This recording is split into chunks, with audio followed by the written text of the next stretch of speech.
we need some outside universal threat to make us recognize this common bound.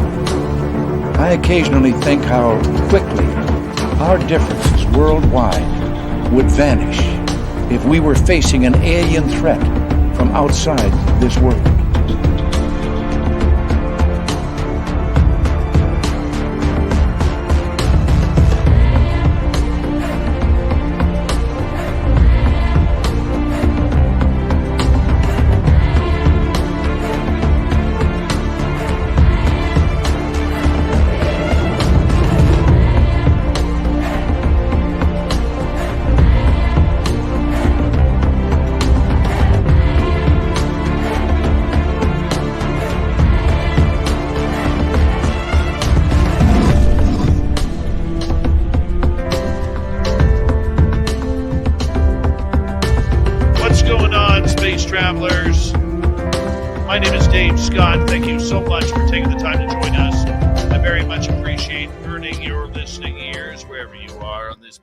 Planet we call Earth. I know you can't see me. I'm wearing camouflage tonight, but trust me, I am here. I am here, I swear. Tex and Bigfoot Michigan Rob are back. We're going to get into some wild, crazy sighting stories and research on all things cryptid tonight. I hope you enjoy what is going on tonight. Let's get to roll call, shall we? Race fan in the gold medal position. We have Nightmare back in silver. Acreon taking home the bronze medal. Jeffrey DeRue and Eris Mana. How you doing? The lovely Sugar Britches is here. She'll be signing autographs after the show. Line up to the left of the studio, if you don't mind. To the left of the studio. Eris Mana, Ed Clater, Mark Longoria, Kevin, Awesome Ann Palmer, Roscoe. Good to have you all here. Thank you for joining us. Thomas Smolensky, welcome to SOR Chat. Thank you for joining us. Stephen Edmond, way to go. How you doing, buddy? Nice to have you back. Moving on here, there's the gorgeous cryptid huntress. And who else is joining us? Black Dragon, one of our favorite veterans who listens to this show. We love our veterans around here. Moving on. Who else we got? Well, there's Ann B. and Myreed Hesketh. How are you? Welcome back. I love your pink hair still. Hope you still have it. Mr. Eon, the voice of the gods, is here.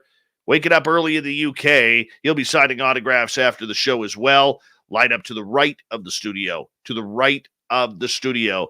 The Lip Blade is here. And Stunning Samantha. What's happening? Who else we got? Roy the Boy. Luscious Jules. Good to see you here. And, there's Little Marky Spender. Yeah, Little Marky Spender is here. Yeah, he had 7-Eleven for lunch today. He picked out his lunch at 7-Eleven, but don't worry, he did get an apple juice box just for health purposes. That's right. Penman, how you doing, buddy? Mennonite Abe, what's happening? And who else do we got? Thanks, Mark, you weirdo. Andrew, good to see you. I love it. Latro, Chris Jarvis, Mr. Lurks-a-Lot. What's happening? And who else do we got here? E-Niles, how you doing? I can't even concentrate. John Slaymaker, what's up, buddy? John Swan, lovely Gloria, how you doing? EMF, you're unbelievable. Oh, there we go. Derek Edwards, how you doing, man? Welcome back. $5,900. Nice to see you. Drake C, Vera Ray, looking lovely tonight. And I can't even see right now. My eyes are blurry. Vash the Impaler, the gorgeous Liliopatra, Damian K, Magnetic Languages of Udon. Welcome to SOR Chat all the way from Thailand. Thank you for coming in. Oh, look who it is, ladies and gentlemen. It's Doug Shelby. The Doug Shelby has arrived.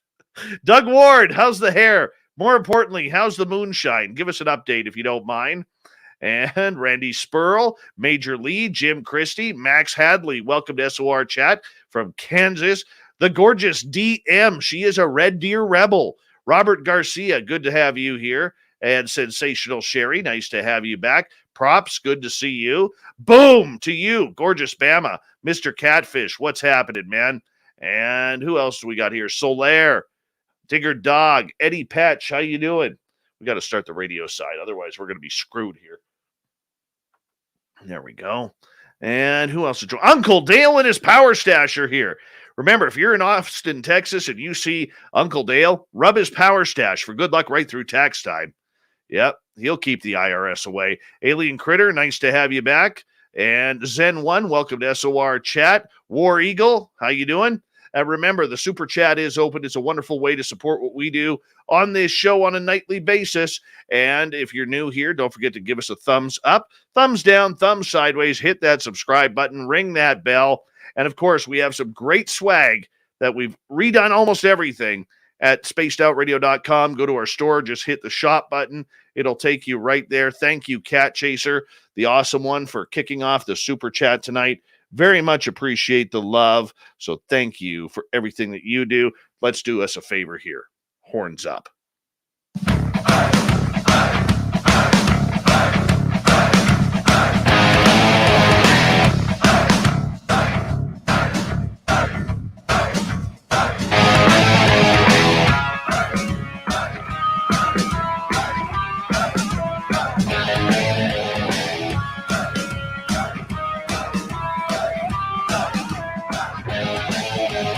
From the mountains of central British Columbia to you listening around the world, this, my friends, is Spaced Out Radio.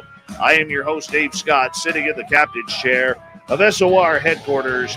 We welcome you to tonight's show on our terrestrial affiliates around North America, digitally on TalkStream Live, Odyssey Radio, and KPNL. All of our archives are free.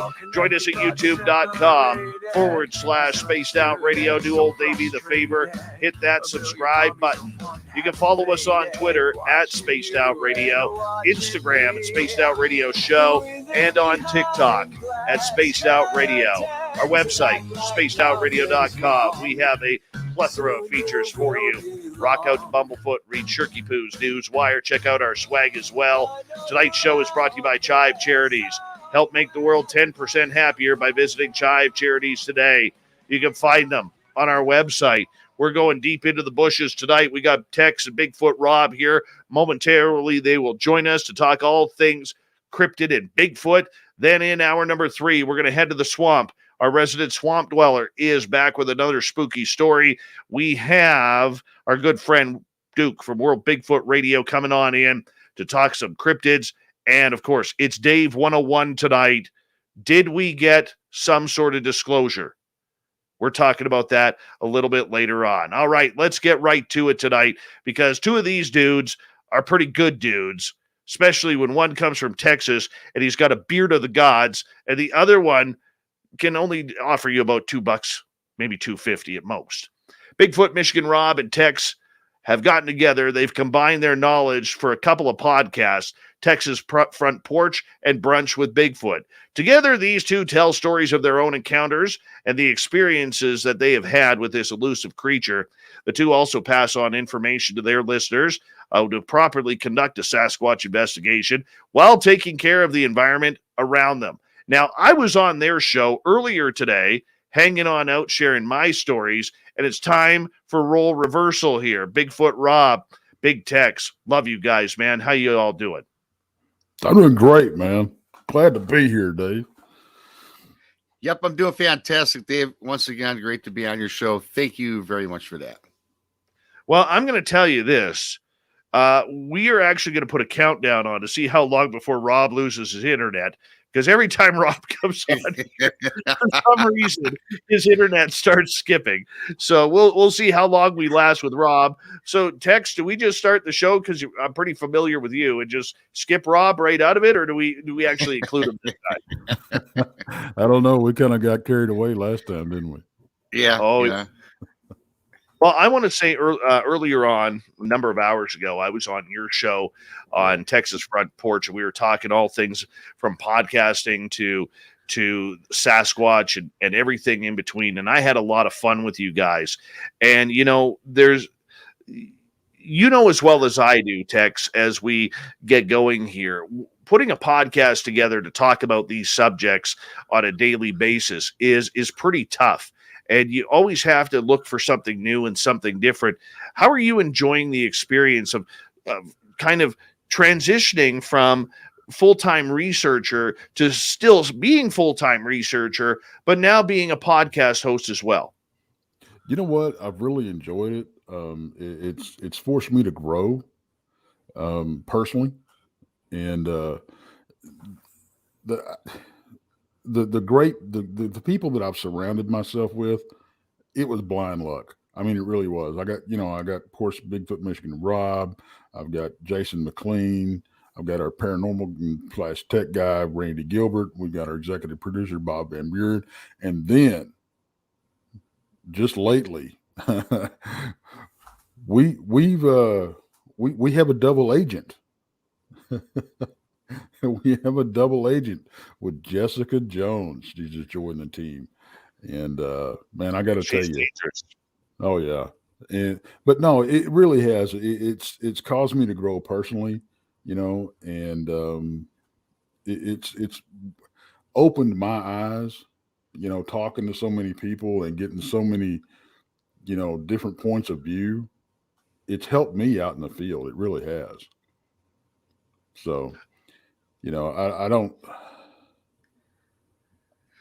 I would like to spend more time out in the field, but I think getting awareness and giving people a platform and getting the information out there is just as important. Before we bring Rob on, I want to hit up on that point there, because getting the information out is important, but it's getting the proper information out. How have you been able to kind of find your niche in getting that proper information out to your listeners? Well, I don't put anything out there as fact for one.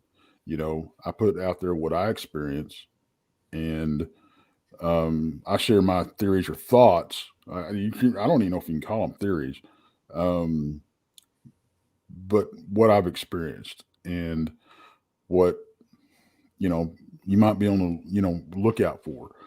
But it's hard to get. It's hard to nail down what is called the right information, the wrong information, because you talk to so many people and you get so many different points of view and you get so many different encounters that, I think the number one thing that you can put out there is how to be safe out there,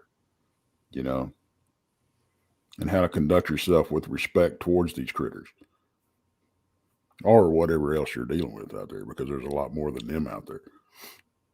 Very true. Let's bring in Bigfoot Michigan Rob here for a moment before his wheels stop spinning on his internet feed here. Rob, I say that all in fun, buddy.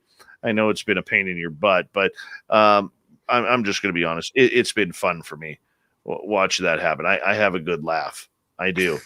I'm so glad you're here, and Rob will also be attending our Vegas party in 2 weeks' time at the Golden Nugget in Las Vegas for the SOR fan party, April 22nd to 24th. And he's already promised that he's going to make me go home broke. I'm a poor Canadian guy, and here he is wanting to steal my money at the poker table.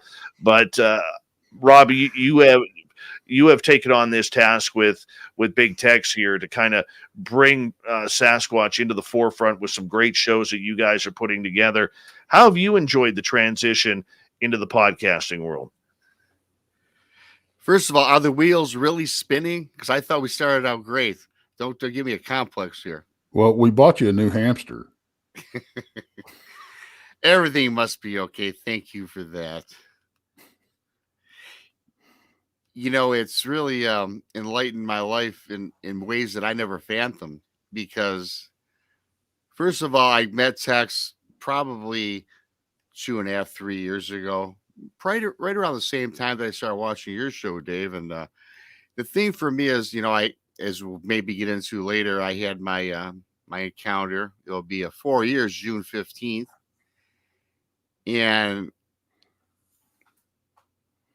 I was a bar owner at the time, and that's what I did. I did that 7 days a week, 24/7, and had my encounter. And I went through a lot of traumatic events, and then I started immersing myself in the subject.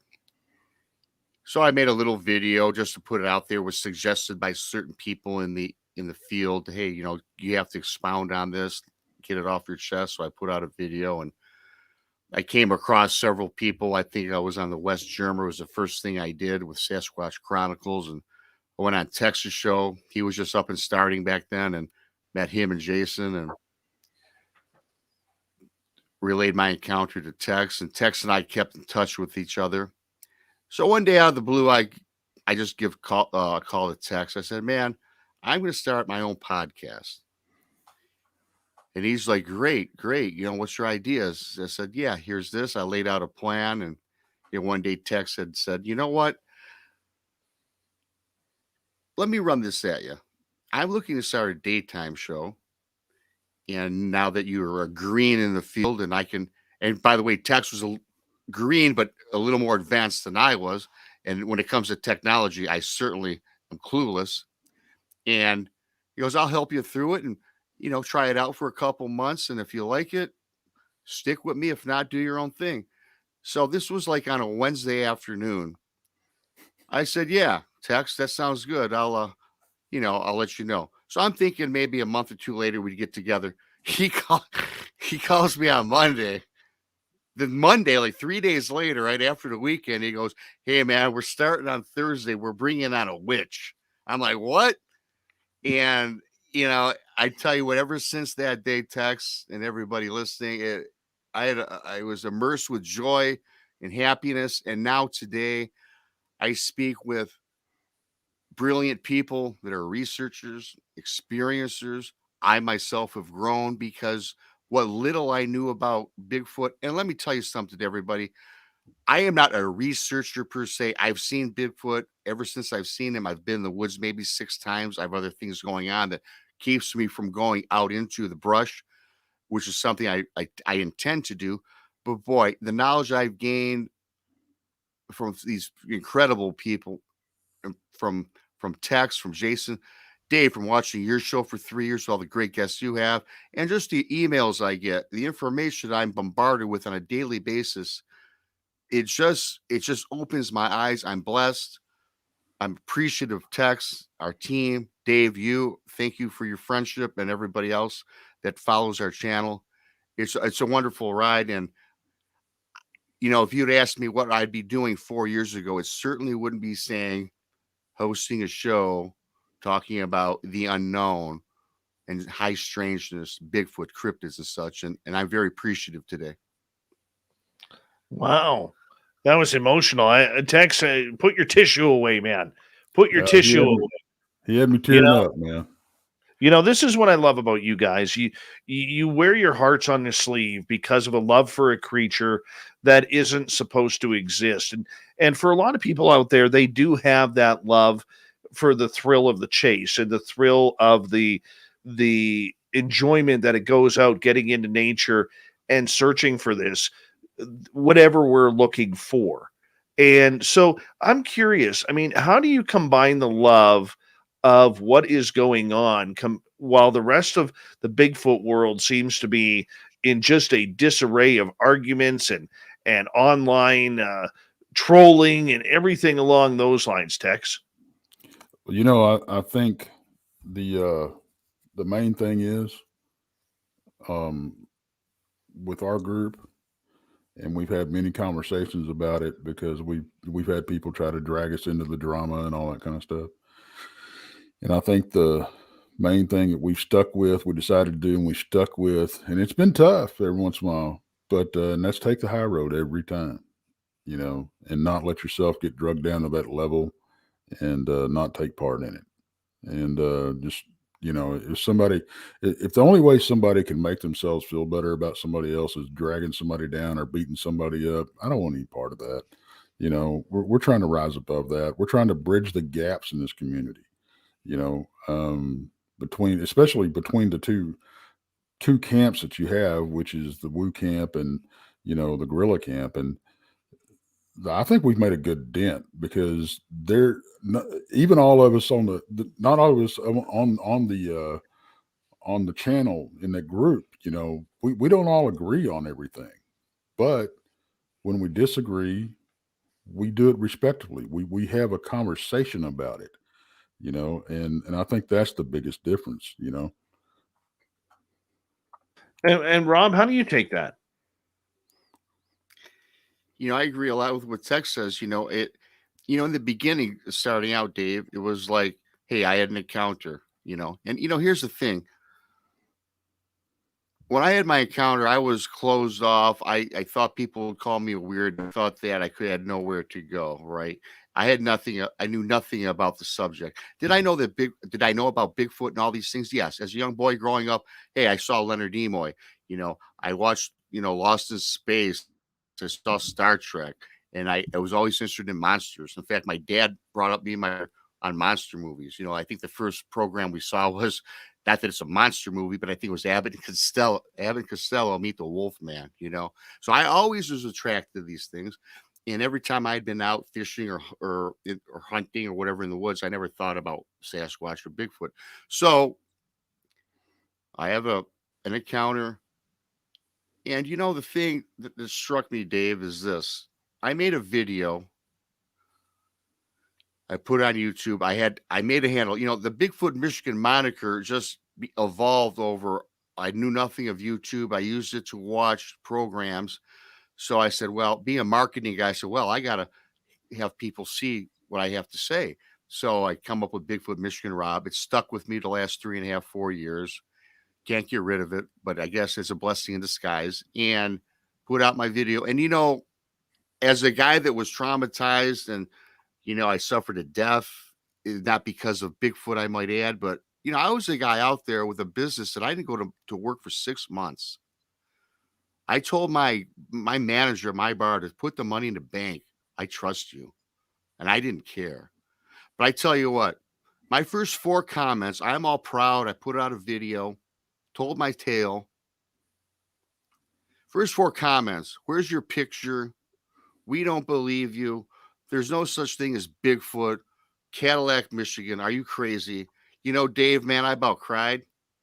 And I was about ready just to say screw everything. So today,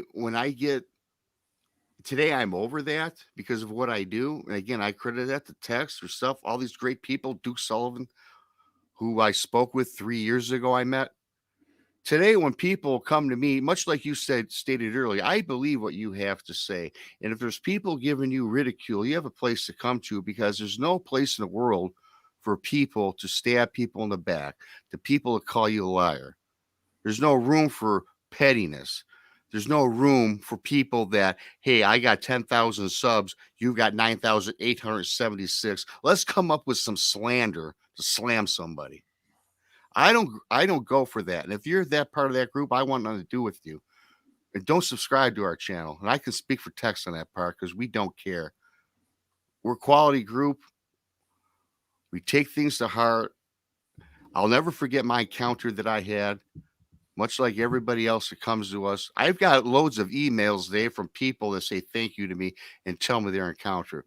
They ask, please don't publicize this. I don't want to be on your show. I don't want to be ridiculed. I don't want my family and friends to hear these things. That breaks my heart. I'll send them an email. I'm not an expert. Hell, I'm not a researcher. I'm a public figure now, right? I'm on a great show. I have a great platform. All I do is I express to people, you're not alone. And that's the bottom line. And that's the way I view my new job. I mean, the way I look at this is not something I do for, craps and giggles. I take this as though it's my business. I run this with Tex and the rest of us like it's my bar. That's how dedicated I am. And I'm dedicated to the people listening today, tomorrow, the people in chat, wherever you are in the world, because there's a place you can go and I will listen and I won't laugh at you. I think that's a big piece of information that Rob just said there, Tex. Is we got about 4 minutes to go before we go to the bottom of the hour. A lot of people who have experiencers or have experiences seeing Sasquatch or anything that is supernatural really have a tough time coming out and trying to bring that to the forefront. They're trying to find out what they saw, but their friends are laughing at them. Their relatives are laughing at them. Their coworkers are laughing at them and makes them feel, about as tall as a nickel. And yet here we are wanting these stories, whether they're anecdotal or not, because it may be in an area that we're familiar with, or it may add a piece to the puzzle. And how important is it that those people understand that there are safe places out there to tell your story, to tell what you saw, and it's okay that we're going to believe you? I think it's very important. I mean, because there's to not have a place to go when you've experienced something that major in your life, and to not be able to talk about it, and just if nothing else, get it off your chest. It's like Rob was saying. You have so many people reach out to you that I don't want to get this public and everything, and I think that's what people need to understand is the main driving force. One of the main driving forces, behind our channel is that we just want to help people. We want to get awareness out there, and it's very important that these people have a place to go that they feel safe. And it's our job that, I mean, we've taken on this responsibility, obviously, to get out on this platform, and for people to trust us, with their identities and their stories. If they don't want to make it public, they don't have to. They don't need to feel like, oh, if I call these guys or reach out to them or email them, whatever, they're going to ask me to be on the show. I'm going to give you that option. Do you want to tell your encounter? If and they will know. Don't let that scare you away. We're just asking. Because we don't know if you want to go public or not. If you don't, you just need somebody to talk to. We're there. And I know you do it too, Dave. If somebody, called you, was, tore up about their encounter or how people were treating them, you do your level best to help out, because we've all been through it. And I think that's the important thing is we've been there. We got the t-shirt, and we've been beat up. And because when I came out of the proverbial Bigfoot closet, a few years ago at work, I took a lot of heat. I still do. There's not a day that goes by somebody don't crack a joke, but that's not for everybody, so I think we have the responsibility to give these people a safe place to go, to reach out where they won't be ridiculed. And that's a hard one, is allowing people the understanding that they can come on in, tell their story, and they're not going to get laughed at, pointed at, or feeling like they just lost their mind. I mean, they're surrounded by people who understand this scenario. And, I think that's, Rob, as we got about 45 seconds left, that's one of the biggest things we need to do is we need more understanding with the in stories and the encounters. We do. I think that people coming forward with their stories, I have an example, when I started doing the show with Tex some time back, I have a niece and nephew. Well, they're a little bit older. They're in their early 20s. And I was telling my brother believes my account, and he's 100% in my corner. And I'm like, oh man, I don't want Davey and Lauren to hear about this because, about my encounter. They're going to say, Uncle Robbie, he's a jokester. He's always telling stories. I'm the storyteller, at Thanksgiving and Christmas and such. And I got to tell you something. They're in their early 20s, and what I just realized not too long ago, they both call me up, Uncle Robbie, man, that's a great show you got. I love you and Tex, and in fact, my mom loves Tex. Tex sang her happy birthday not too long ago, and it was pretty cool. And but my Rob, nephew, hold on right there. All right, go ahead. I need to hold on right there. Bigfoot, Michigan Rob, Big Tex from Texas Front Porch and Brunch with Bigfoot. Let's find out about the creature when we come back. Maybe Rob will even change his headband every half an hour. We got to find out on Spaced Out Radio next.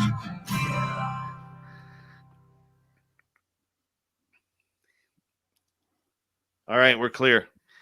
It's funny you should say that. I've got I reordered some more headbands. I got I think I'm up to 38 now. 38 headbands. Have you got your special Vegas ones ready? They are still in the package. They're still in the package. Haven't even opened them, but I'm going to have to wash them because when you first get them, they're stiff. They're not comfortable, so I'm going to have to break them open and wash them. Nice. So after I got off the air with you guys, I had another interview to do at 1 p.m. my time in Ontario. And I'm sitting here and I'm like, okay, what's happening? What am I going to do? It's now like 45 minutes until I got to do this interview. Oh, so tired. Wake up at 12:59.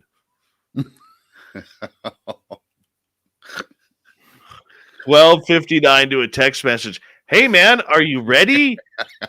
Yeah. Yeah, Dave's ready, man. Dave's ready. Oh my God. And the good thing, Dave, man, you were born ready, so you probably just went through it with no hassles, no slip-ups. Oh. Yeah. Hold on a second here, boys. Mr. Cowley.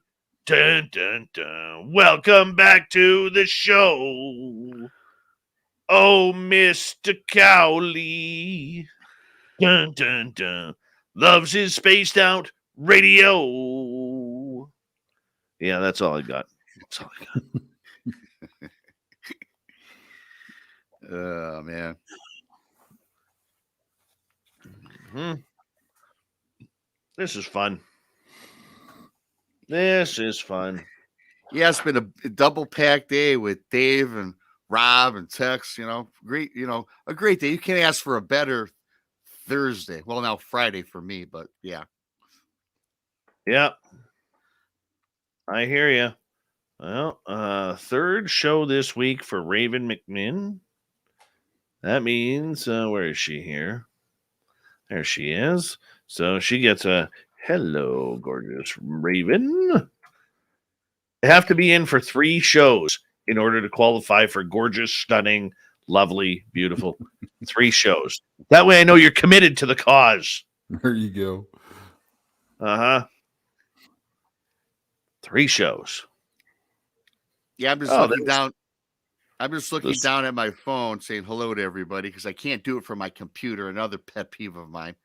I'm technology me don't mix, man. You're technically challenged. Yeah, I certainly am. Thank you to the gorgeous and talented Kira, not only for coming into the show, but that awesome super chat. Thank you to Sugar Britches and the awesome Cat Chaser with a hat trick. The natural hat trick and super chats tonight. Very much appreciate you all for the love and support of this show. And excuse me. I apologize, guys. Normally on Thursdays I try and take a nap, and I didn't get a nap in today.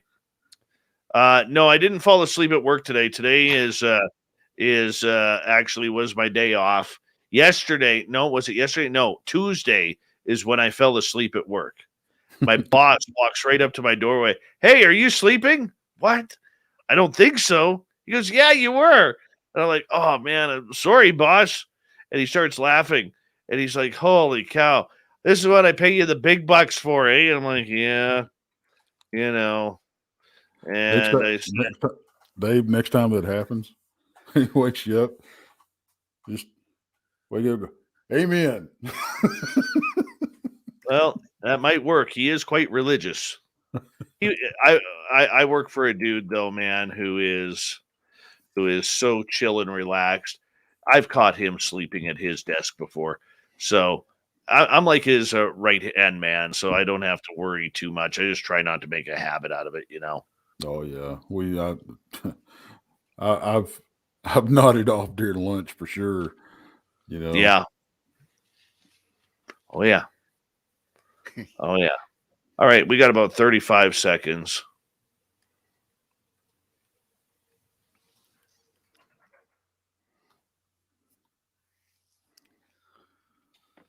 All right.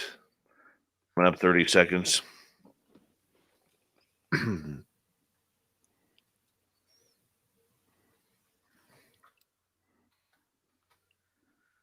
Anonymous Rex. I like that. Yeah, that's Big Bad Tim right there. Looks like Howie Mandel. All right. Thank you for the super chat there, Tim. Appreciate that. Much love, buddy. Here we go, everyone.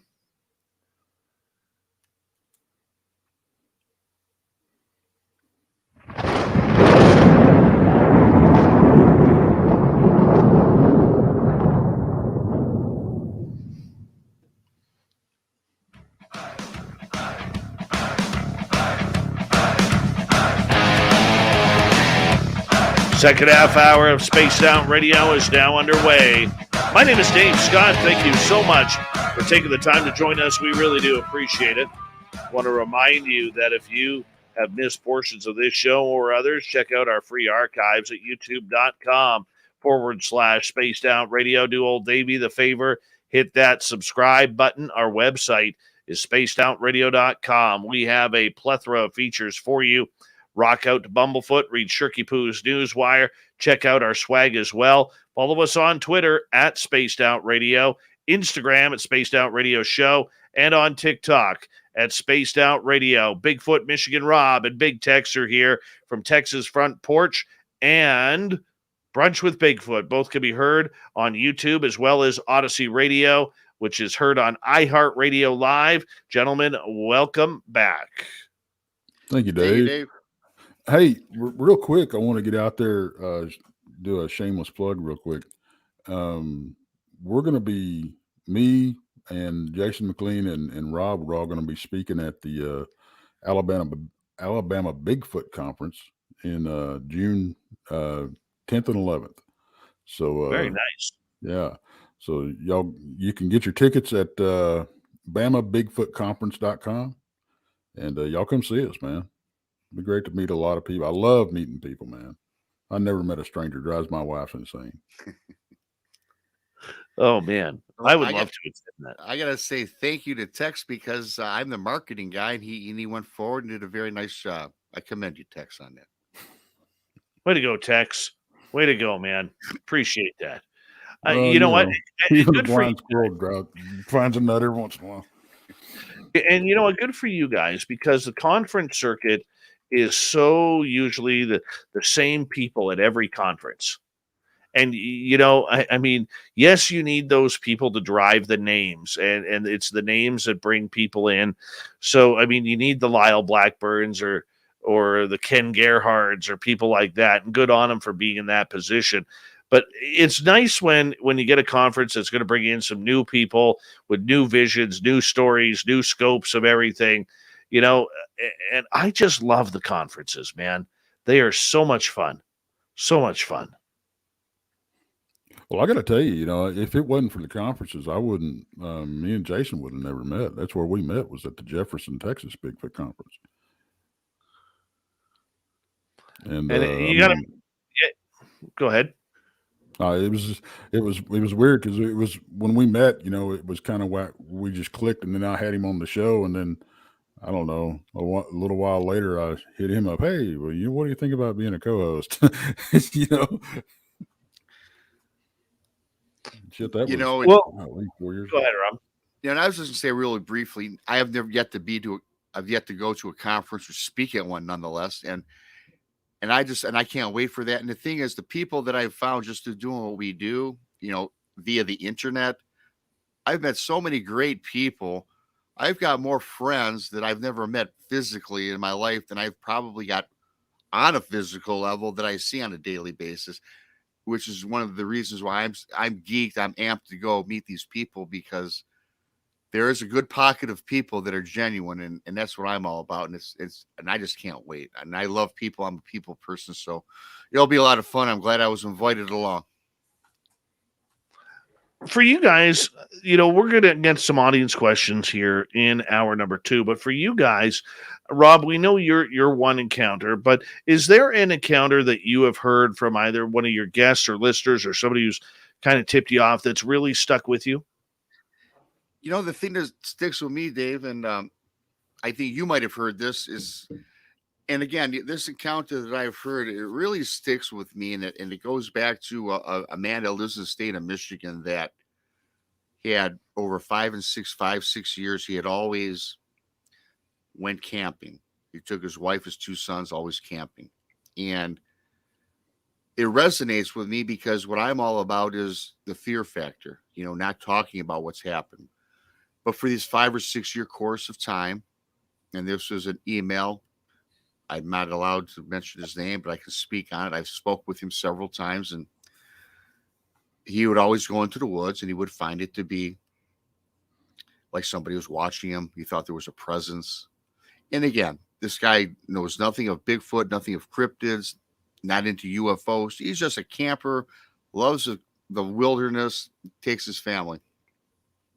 But he always felt uneasy for some reason. But over the course of the 5 or 6 years, he's saying, hey, Rob, man, I love this place, but I feel uneasy. So he started taking his son, and they would do some advanced scouting in the area, and he would come across like footprints, unusually big footprints that he thought was strange. In fact, he used a dollar bill. He used 3 $1 bills to kind of get scale. He sent me a picture of this, and I'm like, wow. And then further on throughout the 5 years of advancement, he started kind of looking into things, reading up on like Sasquatch, Bigfoot. He would notice fresh tree breaks 8-9 feet up in the air and twisted, something a human couldn't do. He came across some structures that were woven intricately. He saw he saw uprooted trees that were crossed in an X.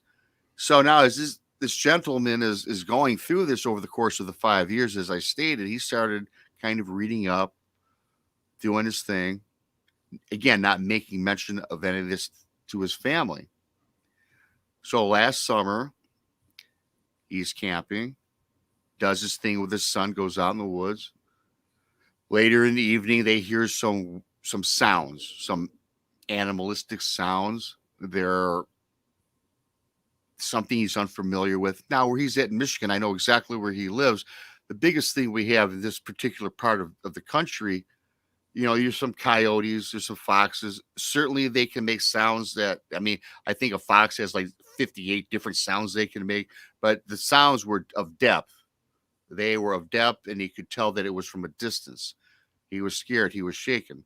The family was shaken. In fact, they had set up 2 tents, and they had 3 kids, the husband, the wife. So they all split up however they did in their tents. So later in the evening, they're all in their tents, ready to go to bed. The fire is burning. The embers are glowing in the background. The fire pit is maybe 20 yards from the wood line. And all of a sudden, these howls, they get louder, louder, louder, closer, closer, and closer to camp. In fact, they were so close, Dave, that he thought that they were right in back of the tents. Then they stopped. Finally, he gets out of his tent. He got the family together, and they all convened for the night in one single tent. And, and right now, this man is trying not to show off that he is scared. He has no idea what's going on, what these sounds are. He has no idea. Tries to calm his family. So about 15 minutes into convening in the singular tent, these sounds come again, and they're roaring. They're loud. Now he tells me the rocks are being thrown at his tent. He can hear breath outside of his tent.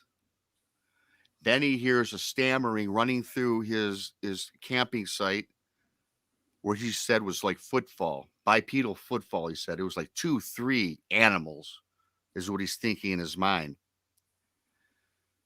Scared. And they're screaming, they're howling. The kids are panicking. And his kids are probably late teens, maybe early 20s, and the wife, right? But they are petrified. All of a sudden it stops. About a half hour later, he's there for literally a half hour. His wife is begging him not to get out of the tent, not to look around, not to do anything. The sons, they're frantic. Finally, the wife says, honey, yeah, go ahead, check it out, whatever. About after a half hour, and he gets out. He looks to the wood line, overlooking the embers of the fire, casts a shadow. And in the distance, he says, Rob,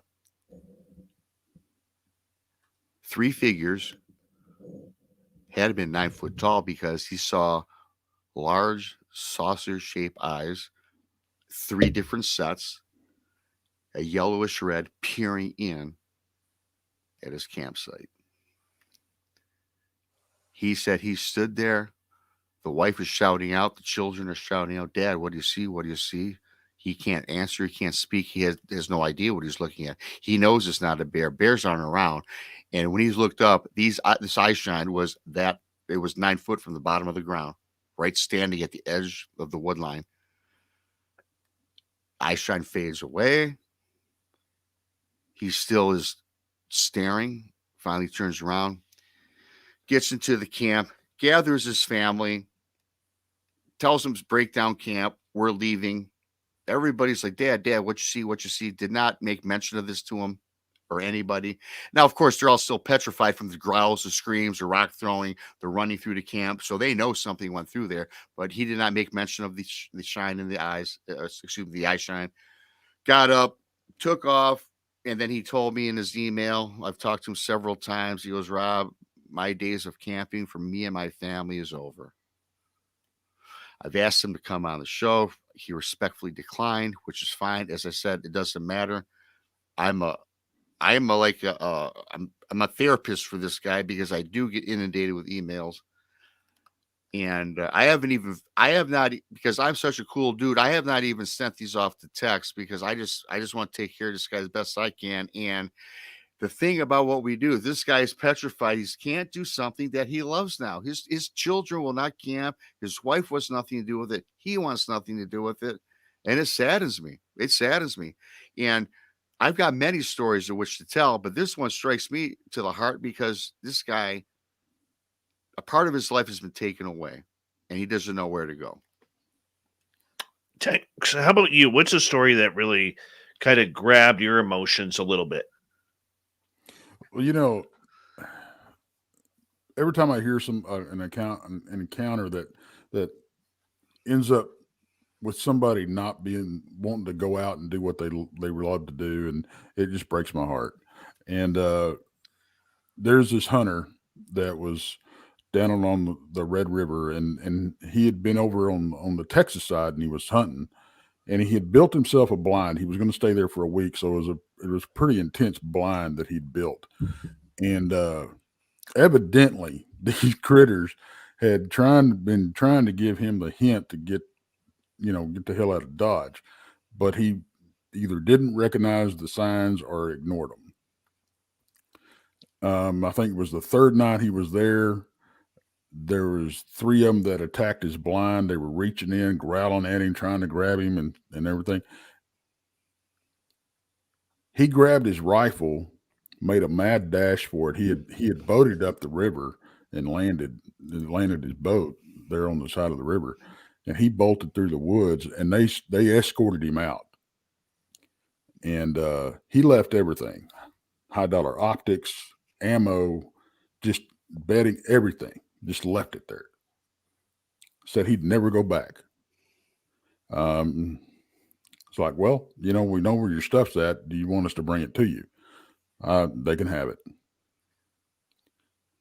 And this was a veteran hunter, man. He'd been doing it all his life, and he was in his 50s or 60s, and he's nope, I'll never go back.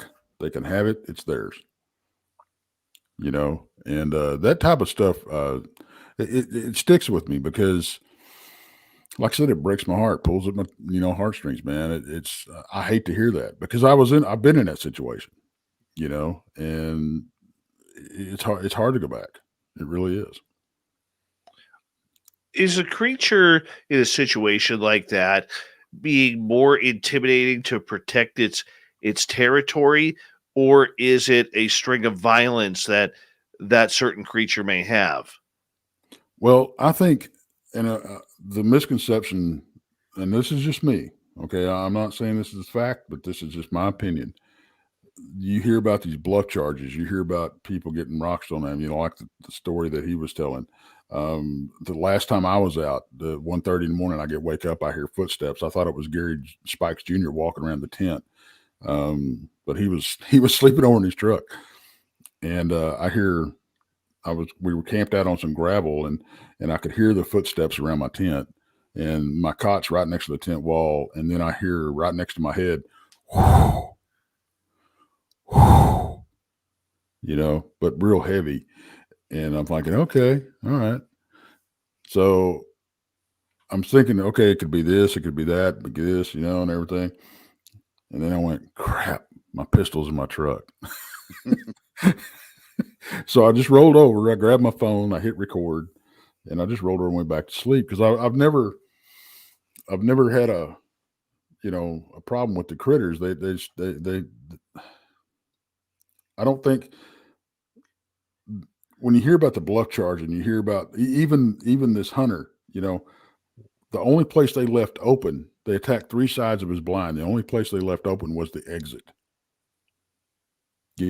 I think it's their way of trying of keeping the encounter from getting aggressive. Does that make sense? But is that aggression there due to protection of territory or that they hate humans? You know what? Well, we don't know, Dave. I mean, that's just it.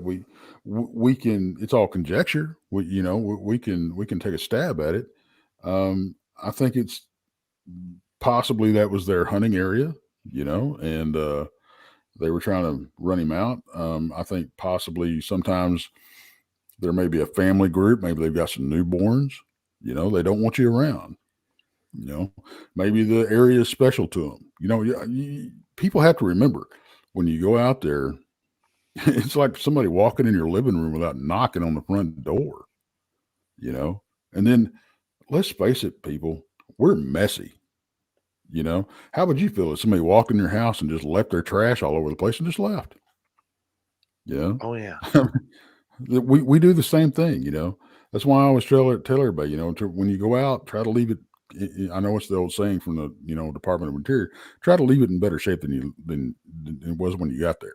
Pick up an extra few pieces of trash, whatever. But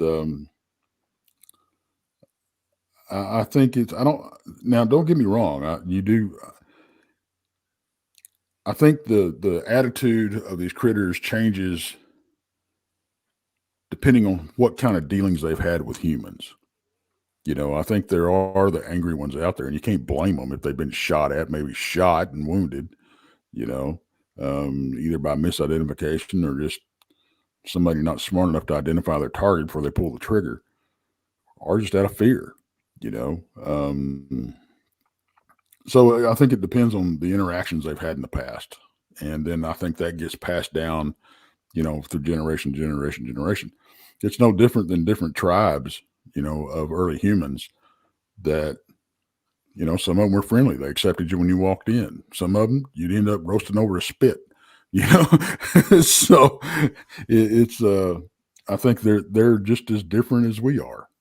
As far as attitude goes, maybe they had a bad hair day. Who knows?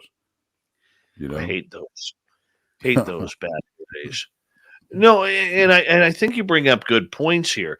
And Rob, as we got about 5 minutes to go here before we got to go to break at the top of the hour, with this creature being in the territory, I'm sure it has to do, Rob, with where it is located as well. Like if you're located in the swamps of Louisiana and in that whole southern area, with rattlesnakes, the moccasins, the wild boars and everything out there that's just pissed off and angry for no reason, it's going to cause the creature to be more cranky towards whatever's in its environment. I agree 1,000% with that, Dave, because I don't believe now this, and I love talking. I'm really loving this. I can talk from experience, when I had my encounter, and that's a whole nother show or another segment, but I had all these different theories, spoke with different people. Maybe perhaps it was a rogue or whatever, my Bigfoot encounter, right? So again, this is kind of a long story. I'm going to condense it best I can to get it under, but I had a guest on. Tex was off that day. He had something going on, Robin McCrae, right? And I had never told her about my Bigfoot encounter ever, right? And this gets a little woo factor involved as well. She never knew me from Adam. Duke suggested I call her to come on the show. I did. We had a great conversation. In the middle of our interview, she says to me, "Oh, by the way, Rob, Delano says he meant you no harm." I'm like, "Who in the hell is Delano?" She kind of chuckles. She goes, "Well, it's the Bigfoot that you saw about 3 years ago.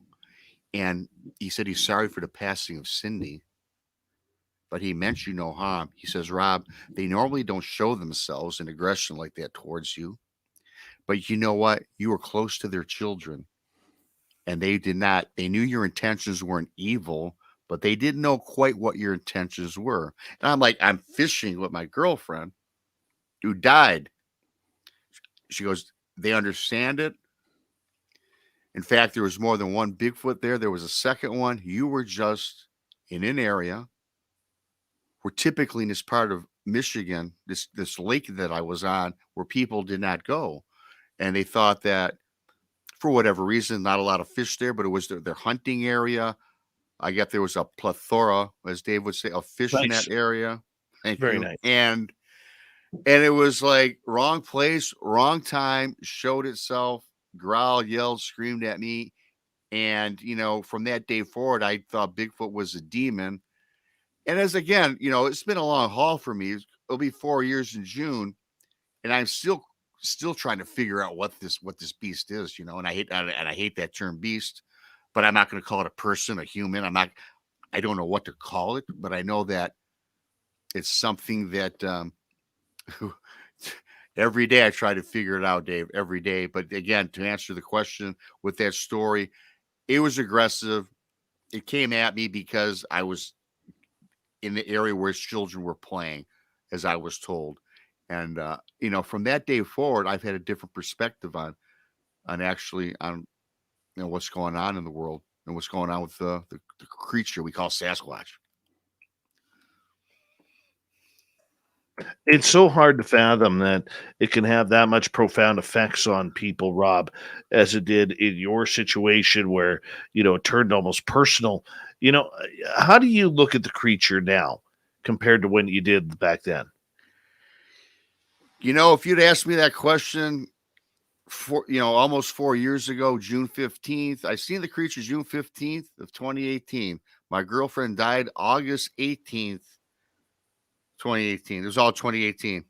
And it's like, I wanted to kill it. I wanted to go back. I wanted to go back to Lake Cadillac. I wanted to take a bazooka. I wanted to take an army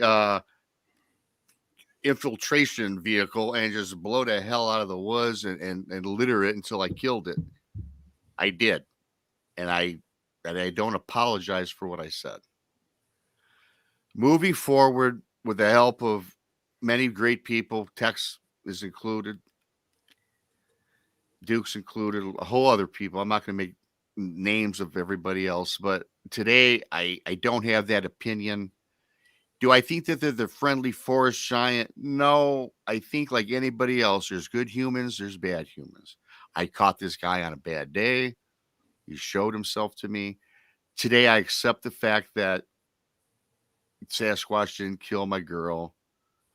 As it turned out, it was natural causes, yet she was very young, unfortunately. And it was a part of life. And today I don't blame it on the forest giant. It's still tough for me. Even talking about today, it's like it just brings back these memories, and it's sad. But I don't think it's a creature out there like a Dogman, right? Dogman, I associate that with evil. Bigfoot, Sasquatch, I associate that as something that has their good and bad days. There's good and bad, like there is inherently in all of us. So I'm off of that bandwagon about wanting to destroy the creature. And that's the way it goes. Thank you, Dave. All right, Bigfoot, Michigan Rob, Big Tex, talking Sasquatch. We'll continue the Bigfoot talk when we return for hour number 2.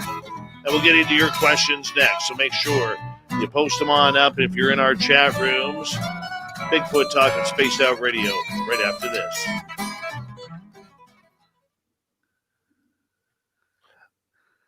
I want to quickly apologize for my buddy Little Marky Spender having the absolute worst Ray Romano type of humor in the chat room, trying to be funny when he's not. Okay. Ray Romano, please cut out the horrible dad jokes. Okay. You're killing me here. You're killing me. You know? God damn, they're horrible. Horrible. Aaron Hansen, welcome to SOR chat.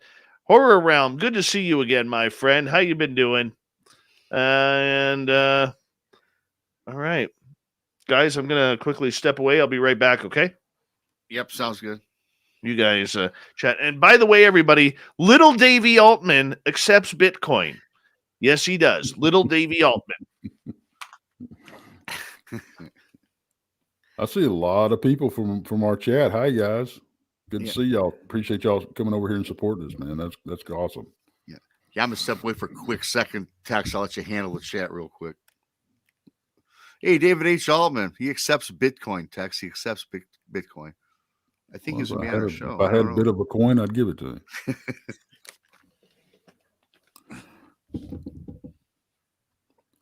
Hey, Michael. Judy, how you doing? Brown Dwarf, my brother, how you doing, man? Mr. Gray. Good to see you too, brother.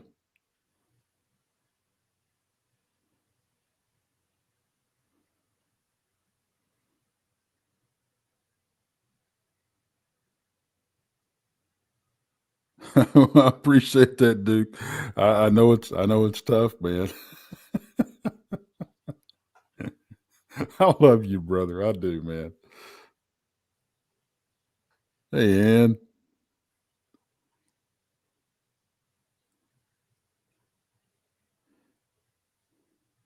Yeah, I need to talk to Dave and get up here and talk about my Dogman experience that I had when I was 16.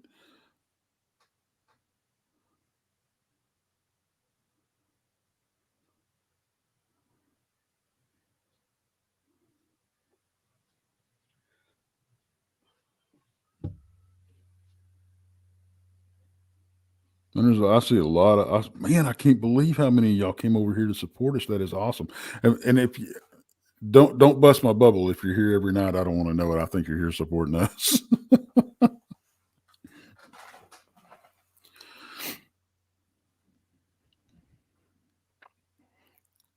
I'll have to make sure that I find out what the surprise was that you're bringing to Vegas. See, Crow Creek. How do you fix a broken pumpkin? Oh man, I heard this one the other day, but I can't remember what it was.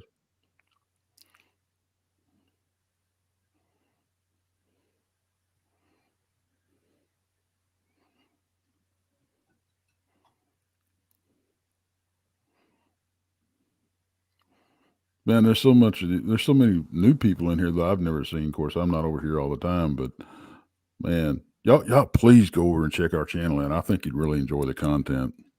I think there's a lot of people in chat that can vouch for us.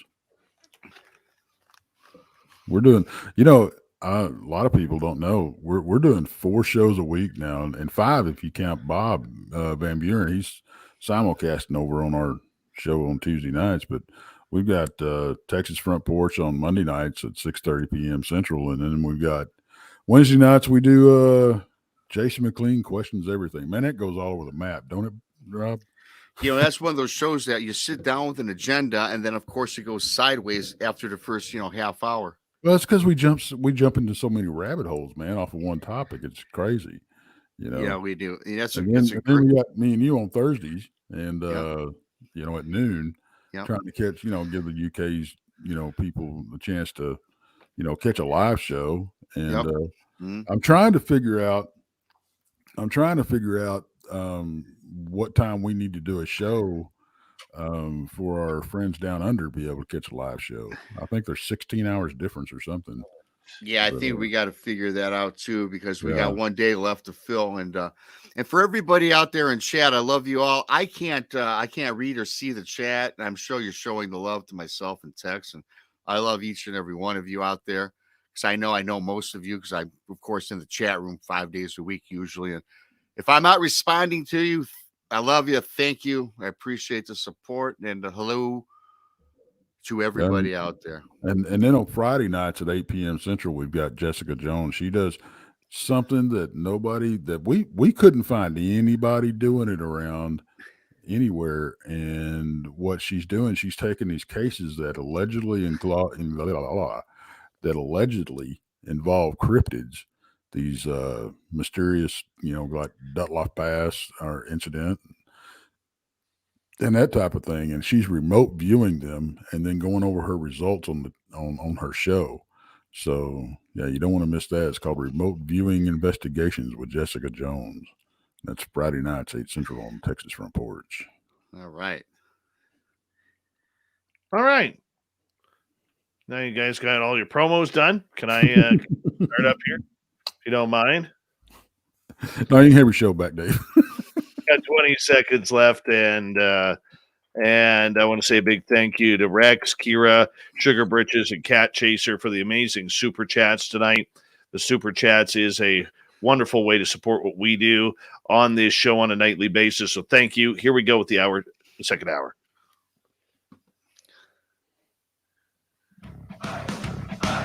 You're listening to Spaced Out Radio with Dave Scott. Follow Dave on Twitter at Spaced Out Radio and on Facebook, Spaced Out Radio Show. Here we go with hour number 2 of Spaced Out Radio tonight. Thank you so much for joining us. We really do appreciate earning your listening ears wherever you are on this beautiful planet we call Earth. Hi to everyone listening in on our terrestrial affiliates around North America and digitally on Odyssey Radio, TalkStream Live, and KPNL. All of our archives are free. Join us at youtube.com/Spaced Out Radio. Do old Davey the favor. Hit that subscribe button. The Desert Clam has set the password for tonight in the SOR Space Travelers Club. Cabre. Cabre is your password. Use it wisely, Space Travelers, as the Clam sets the password each and every night right here on Spaced Out Radio. Our website is spacedoutradio.com. We have a plethora of features for you, including rocking out to Bumblefoot, reading up on Shirky Poo's Newswire. Check out our swag as well. Follow us on Twitter at Spaced Out Radio, Instagram at Spaced Out Radio Show, and on TikTok at Spaced Out Radio. We continue on tonight with Bigfoot Michigan Rob and Big Tex from Texas Front Porch and Brunch with Bigfoot, looking into the massive creature that we call Sasquatch and Dogman. And Tex, you're more of a Dogman guy than a Sasquatch guy. Am I right on that? Well, no, not really. I'm kind of both. I mean, it just so happens that my first experience when I was 16 was a Dogman, and then I haven't seen one since. I've seen pictures of them in my area that I tend to research, but I haven't ran across another one that I'm aware of. Really? So, in your opinion, I know we've talked about Dogman before, but this creature, honestly, scares the daylights out of me. It does. Should we be fearful of the Dogman more comparatively than Sasquatch? I think Dogman has a little bit more of an attitude. It's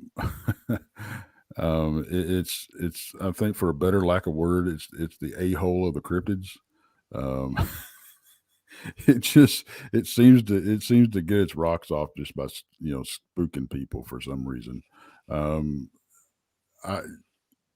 I think I've heard more of Bigfoot attacks than I have Dogman attacks, and being that I've ran into the critter twice, that I believe, once for sure, and from what I can put together, he was in the area for quite a while, and he had multiple chances to skin me alive and do whatever he wanted to, and he never touched me. So I'm not in the camp of these things being just evil waiting to kill somebody. It does happen, don't get me wrong, but I think they've got a little bit more attitude than Sasquatch, but I don't think we need to worry about them any more than we do the big man of the woods. So, well, let's start off with a question for you, Tex, from Joe in California. Who has bigger and better Bigfoot, Texas or Oklahoma? You know, I don't. I think we see the same critters pretty much, because I mean we're butted right next to each other, and the only thing we got splitting us is a river.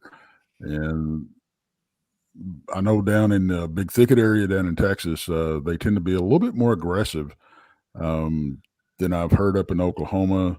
But you do have stories coming out of Oklahoma where they get pretty brassy up there too. I've ran into some brassy critters up there, but I think it's a close race.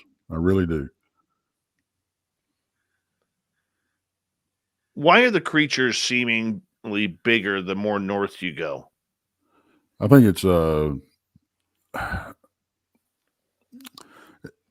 honestly, I think it's probably the climate. I really do, and it could be just a clear mountain air up there, but I think they've got a lot more, a lot more. I can't say they got more game. I don't know, but Texas is, of course, anybody knows Texas is huge. But you get up in the Pacific Northwest, man, there's so much unexplored territory up there. They can just disappear, and you never would find them if they didn't want to come down and see it. And but I think it's more the climate than anything. I think that's one of the ones, and the same thing with the deer and stuff. The game, tends to be bigger up north than it is down south. Too, and I like to jump in real quick. I think that, again, to Texas point, I think that like in the state of Michigan, I have not been in the Upper Peninsula. I think that the further north you go, maybe it's Canada, the Pacific Northwest, there's such a vast amount of uncharted territory, right? Where a lot of people aren't even going to go in, humans, that is. And I think that they have an opportunity there to grow and get bigger because, just like if you put a goldfish in your goldfish bowl, it's only going to get an inch long. You take the same goldfish and you put it in a pond in your backyard. Now you've got a carp. And, Mhm. I think it just depends on the relative area in which they live. They have the expanses of the forest. You've got, like in Upper Michigan and the Upper Peninsula, it's as the population is low.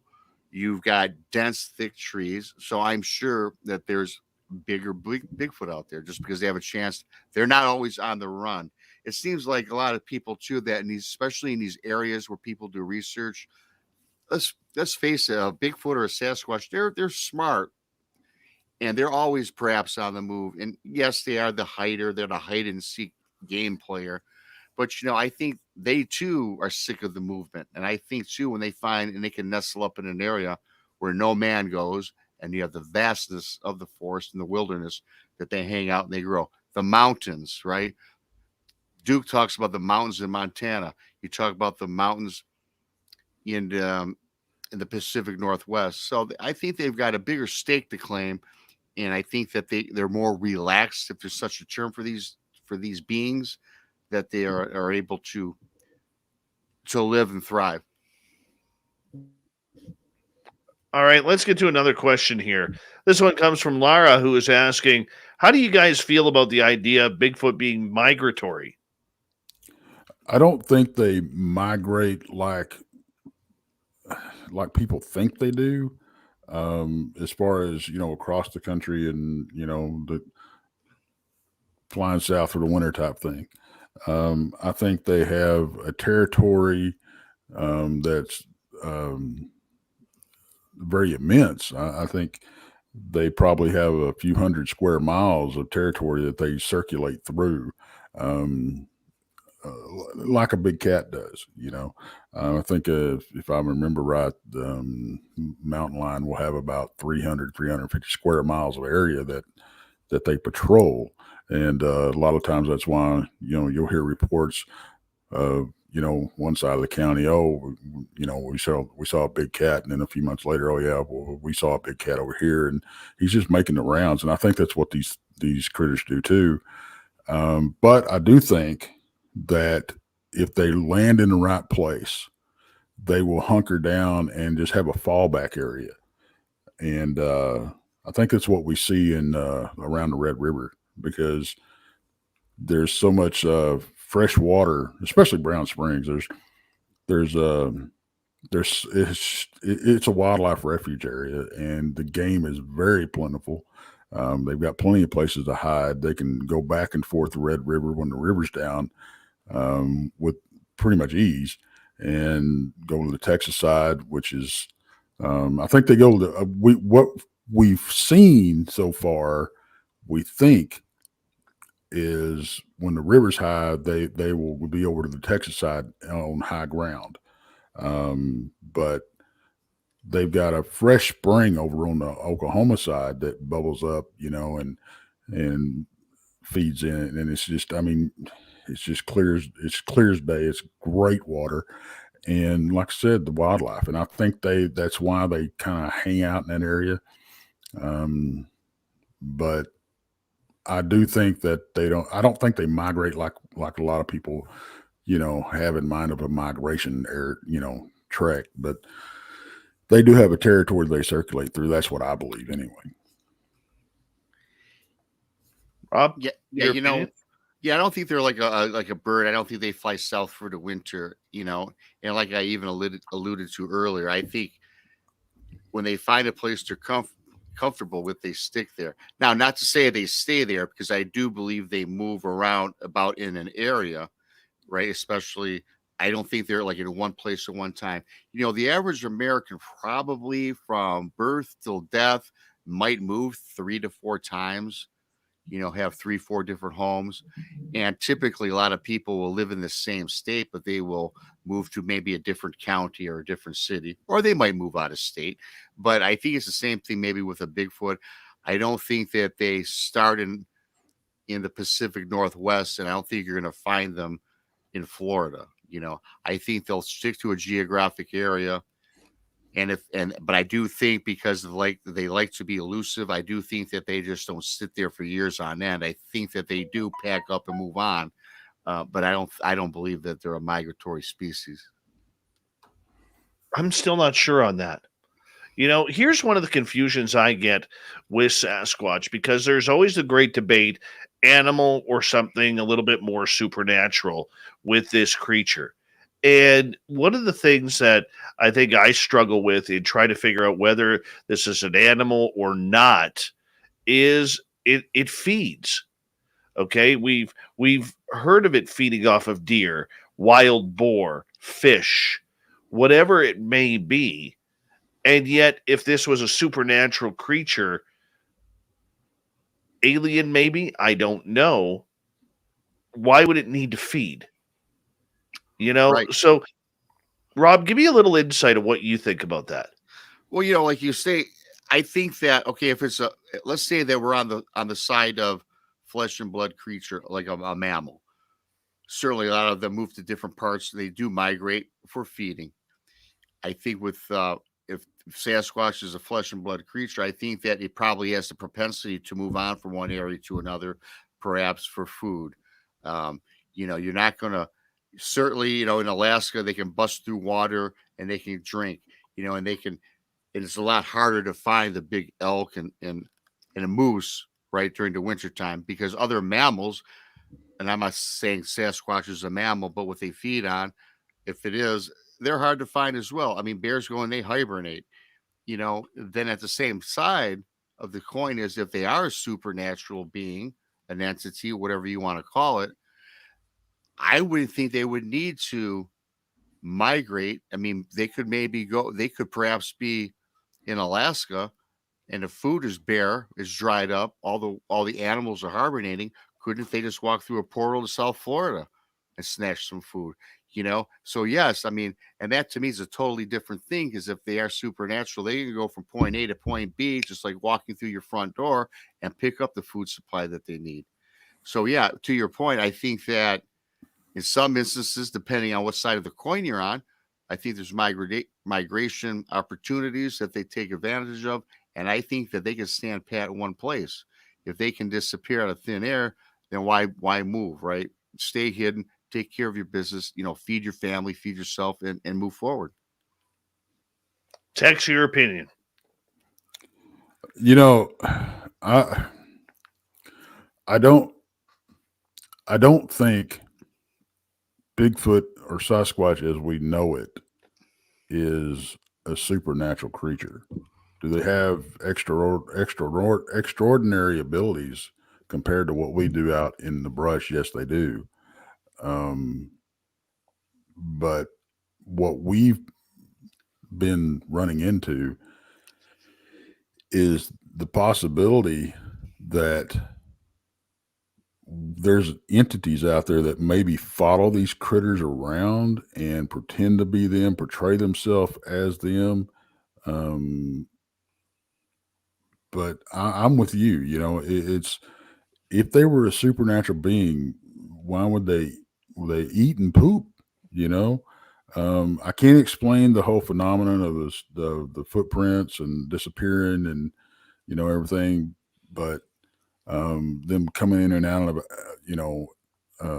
UFOs. I've heard that, but I do believe that if UFOs are abducting us and they're mutilating cattle and all sorts of animals, why wouldn't they abduct one of the most fascinating creatures on the planet and study that one too?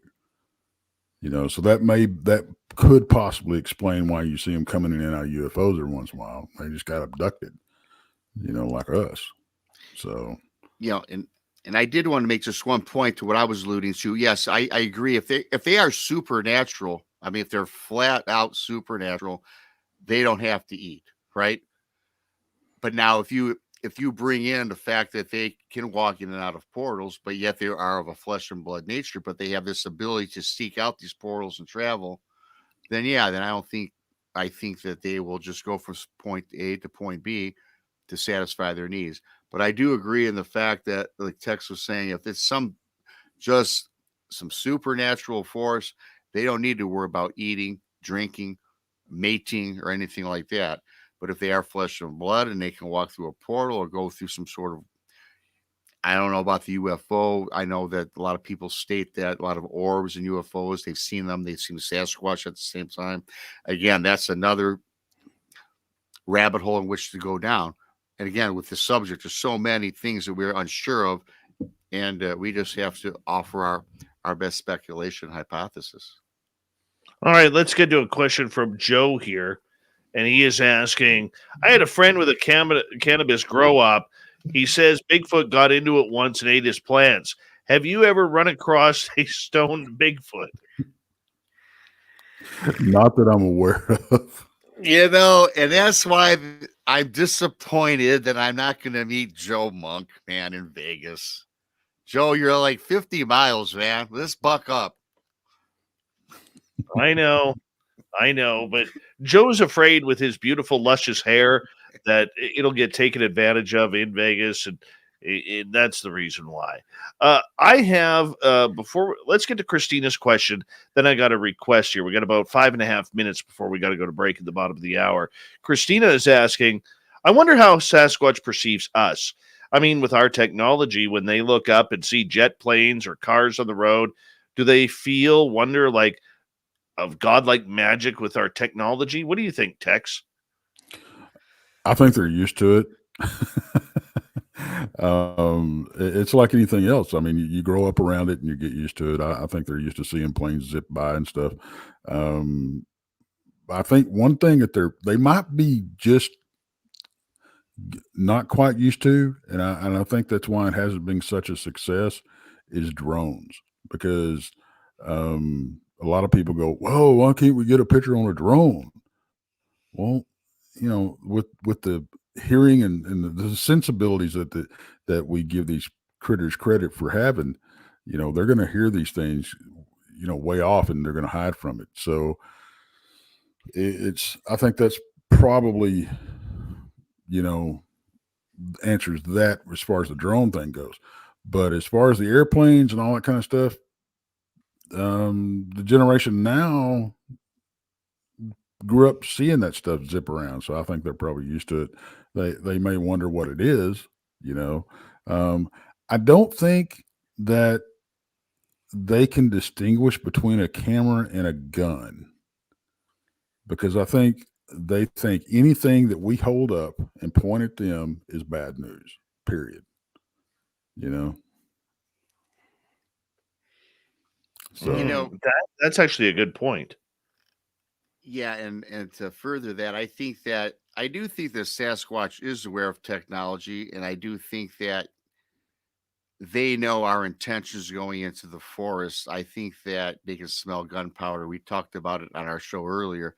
And I think that they do have that uncanny sense to know what's going on. And frankly, they do know that. I think that they do know that humans could kill them if they set their mind to it. I know that they probably know that there's some inherent nefarious thing, as all humans have done. We've all done this. I just think I think at a distance, we amuse them, and we're a form of entertainment for them. And I do believe that. But I also know that they're extremely cautious, because I know that they think that, that we are capable of things that they don't want to be associated with, or have let upon them. All right, let's get to Jordan's question as we got about 2.5 minutes. Do you think they reuse old places that they've used before, kind of staying in their own territory where they're comfortable? Tex. I know they do. My second sighting proved that to me. And it was daytime. It was like 4:30 in the afternoon, and we were scouting out a campsite. I spotted one about 40 yards into the trees with a set of binoculars. I was trying to get Jason and Bob to see it, and by the time I got binoculars back, he was gone. But we went and looked at the tree, and there was worn bare spots around the tree and a trail leading that purposely stepped over and missed broken branches or branches, late dead branches and stuff on the ground. And to wear something down to the dirt that is in the middle of the woods like that, it had been around. I think they used that spot to spy on campers a lot, because when I saw it was hugging the tree. That's How about my you, take Rob? on that. Yeah, I don't know. I mean, I think that if they move from spot to spot, that's why, I love Tex. You can agree to disagree on things. I don't know if they're in one spot and they're hunkered down for a point of time. I think that they know that they could go back there, but I think that once they leave a spot, I don't think that they go back. Now I'm talking over a period of time. I think that they may be camped in an area for months and years, and yes, as Tex said, maybe go back to spy on campers or what have you. I do agree with that. I'm not so sure. I think once they put down their foot to move, they move. They know they know that they could go back, but I think that they leave, they move on, just like a person. And I hate to use this terminology, just like a fugitive.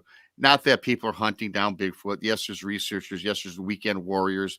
But I think once, a person comes upon an area where they think they suspect there's Bigfoot activity, I think the Bigfoot just will eventually just move on. Because let's face it, if they don't want us to find them, yeah, we won't. All right, Big Tex and Bigfoot Michigan Rob, we have you until the top of the hour here on Spaced Out Radio, and then we will get to the Swamp Dweller. We'll get to World Bigfoot Radio's Super Duke. I think he has a cape on tonight, to be honest. And then it's Dave 101 about, did disclosure just happen in the UFO world? I know people like Christina Gomez who are listening in are going to want to hear Dave's rant on that.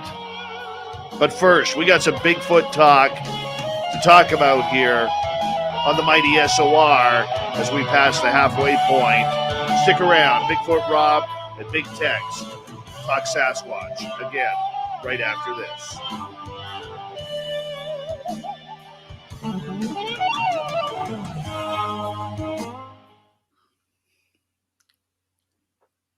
All right, we're clear. Cool. Yeah, I've got a story for that next question.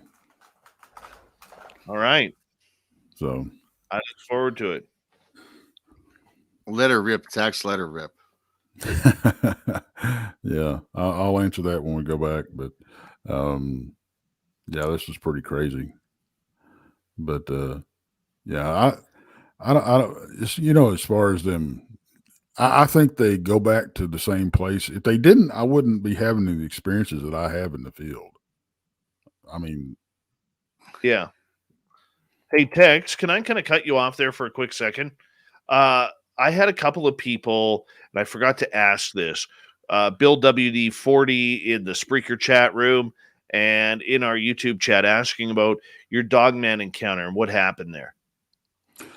I was coming home from hunting when I was 16, Reader's Digest version, and I was just about to jump over the fence, make a beeline for the house, and he come out, busted out of the brush on my left-hand side, ran across the road in front of me, dove over our fence, went down on all fours, and disappeared in tall grass. And he was about 20, 25 feet away from me in daylight. So, yeah, he was on two legs when he ran across the road in front of me. So that's the very, very short version of what happened. What did it look like? It was about 7.5 feet tall, black with hints of white or gray in his coat. Had what I thought then when I called it a mane, going down coming off the top of his head, going down the back of his head, down his shoulders, and in a V shape down his back. And he was the closest thing that I've ever seen to it was American Werewolf in London, because he didn't have the long wolf snout. He had the short, broad snout on him. And I remember his ears, man. They weren't set very high on his head. They were kind of lower, and they were pinned back, like when a dog or a horse gets upset, they'll pin them ears back.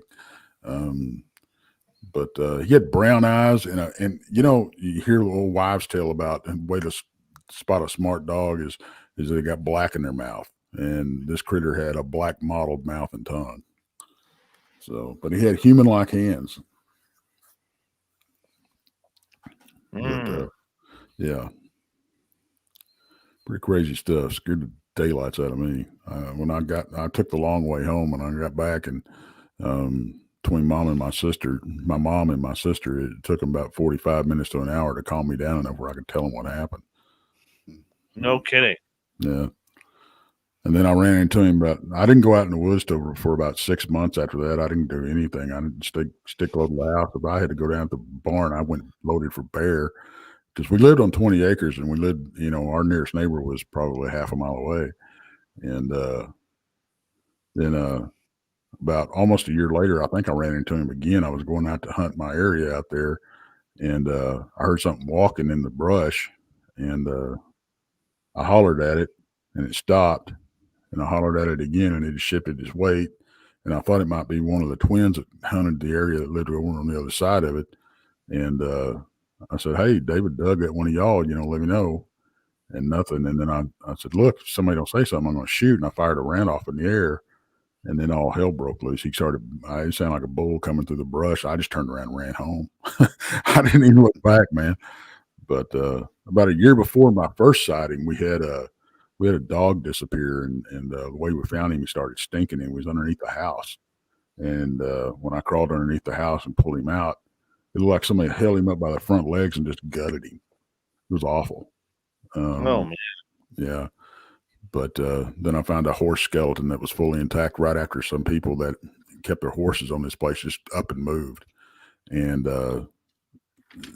it hadn't been scattered, like you normally would see, a carcass get scattered, by predators and stuff. It's pretty much fully intact. And after talking to people years and years later, I was told it was probably a kill site, and that's why it didn't get messed with. So he'd probably been in the area a long time, because we were always getting reports about that, a mare would drop a foal and it'd get tore up, or she'd get tore up, or it'd go missing, or, a new calf would go missing, or some chickens would go missing, or whatever. Somebody dogs get killed or something. And they'd say, "Oh, that pack of wild dogs is back," because they'd find a bunch of canine tracks, or that big cat's around again, or something like that. So, yeah. I want to say a big thank you to Christina, Rex, Kira, and Sugar Britches, and Cat Chaser with the hat trick. of super chats tonight. Very much appreciate the love and support that you have for SOR. Thank you to all the veterans out there who've tuned us in, and all our regulars and newbies coming on in, hanging on out with us, making this a fun show tonight. Here we go.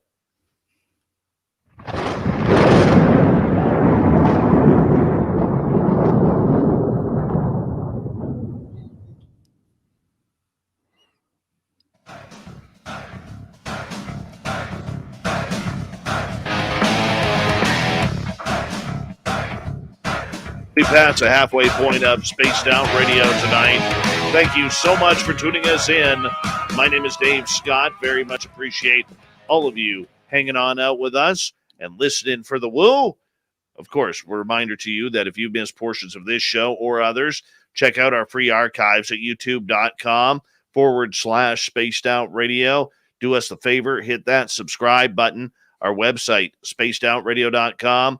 We have a plethora of features for you. Rock out to Bumblefoot, read Shirky Poo's Newswire. Check out our swag as well. Follow us on Twitter at Spaced Out Radio, Instagram at Spaced Out Radio Show, and on TikTok at Spaced Out Radio. For the final time tonight, from Brunch with Bigfoot and Texas Front Porch Podcasts, Bigfoot Michigan Rob and Big Tex. They are here, and we are getting right back into the questions from our audience tonight. We're going to start off with Christina here, who is asking, have you guys received reports of theft of property by Sasquatch? Seriously, because I've heard of ruin and ransacked cabin stories, etc. You know, we just had we just interviewed Doug Hodgick, and we got to hear the backstory of that episode of Monster Quest where the cabin got ransacked up in Canada. And what actually happened, the reason it went up there is because Doug and his family had encounters up there.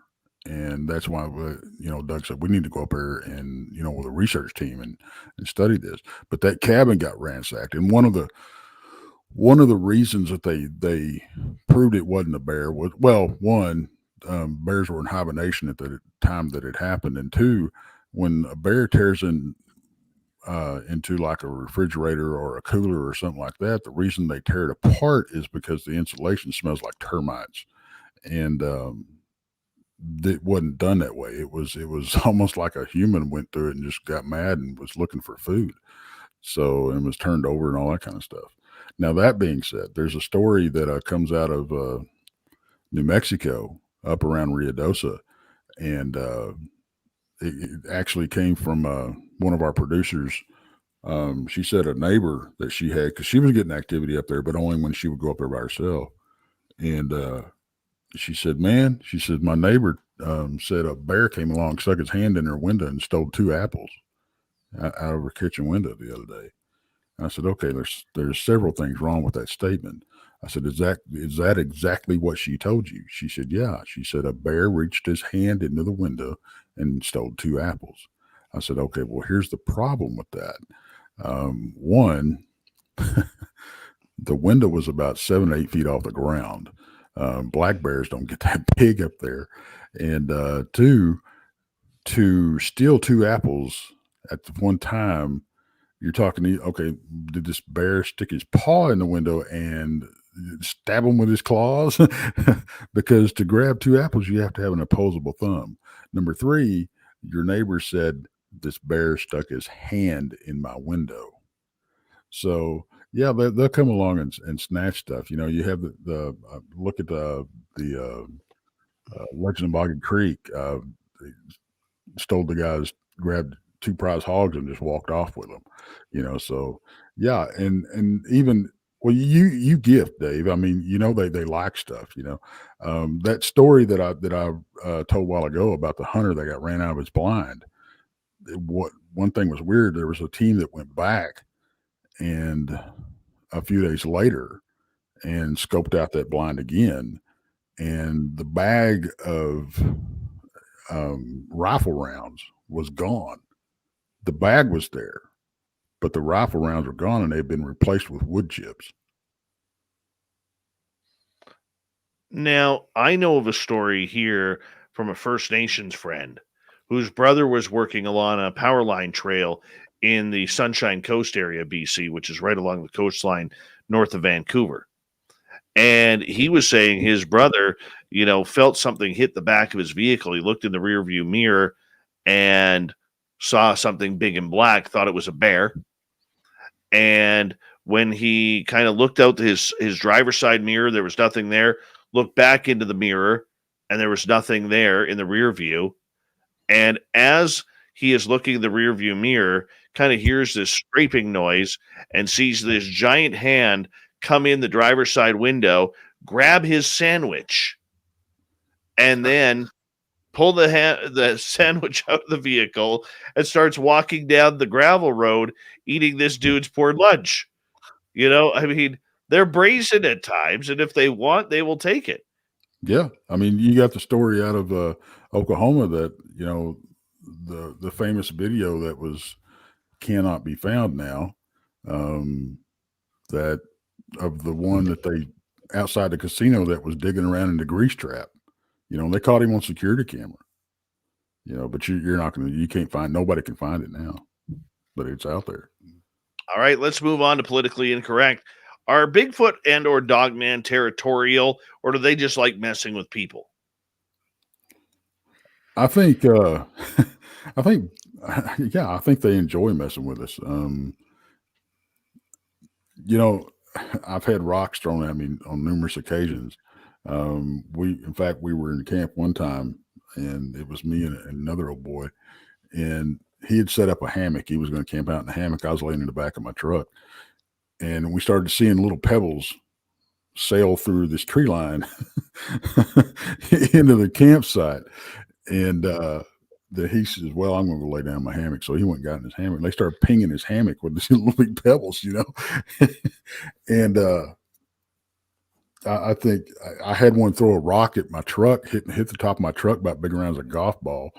And when I was pulling into a campsite at about 5 miles an hour, so I know it wasn't nothing I kicked up. But I've had them come up to 15 feet in the camp behind a little bitty berm, man. And they just crawl up there and they'll just mess with you.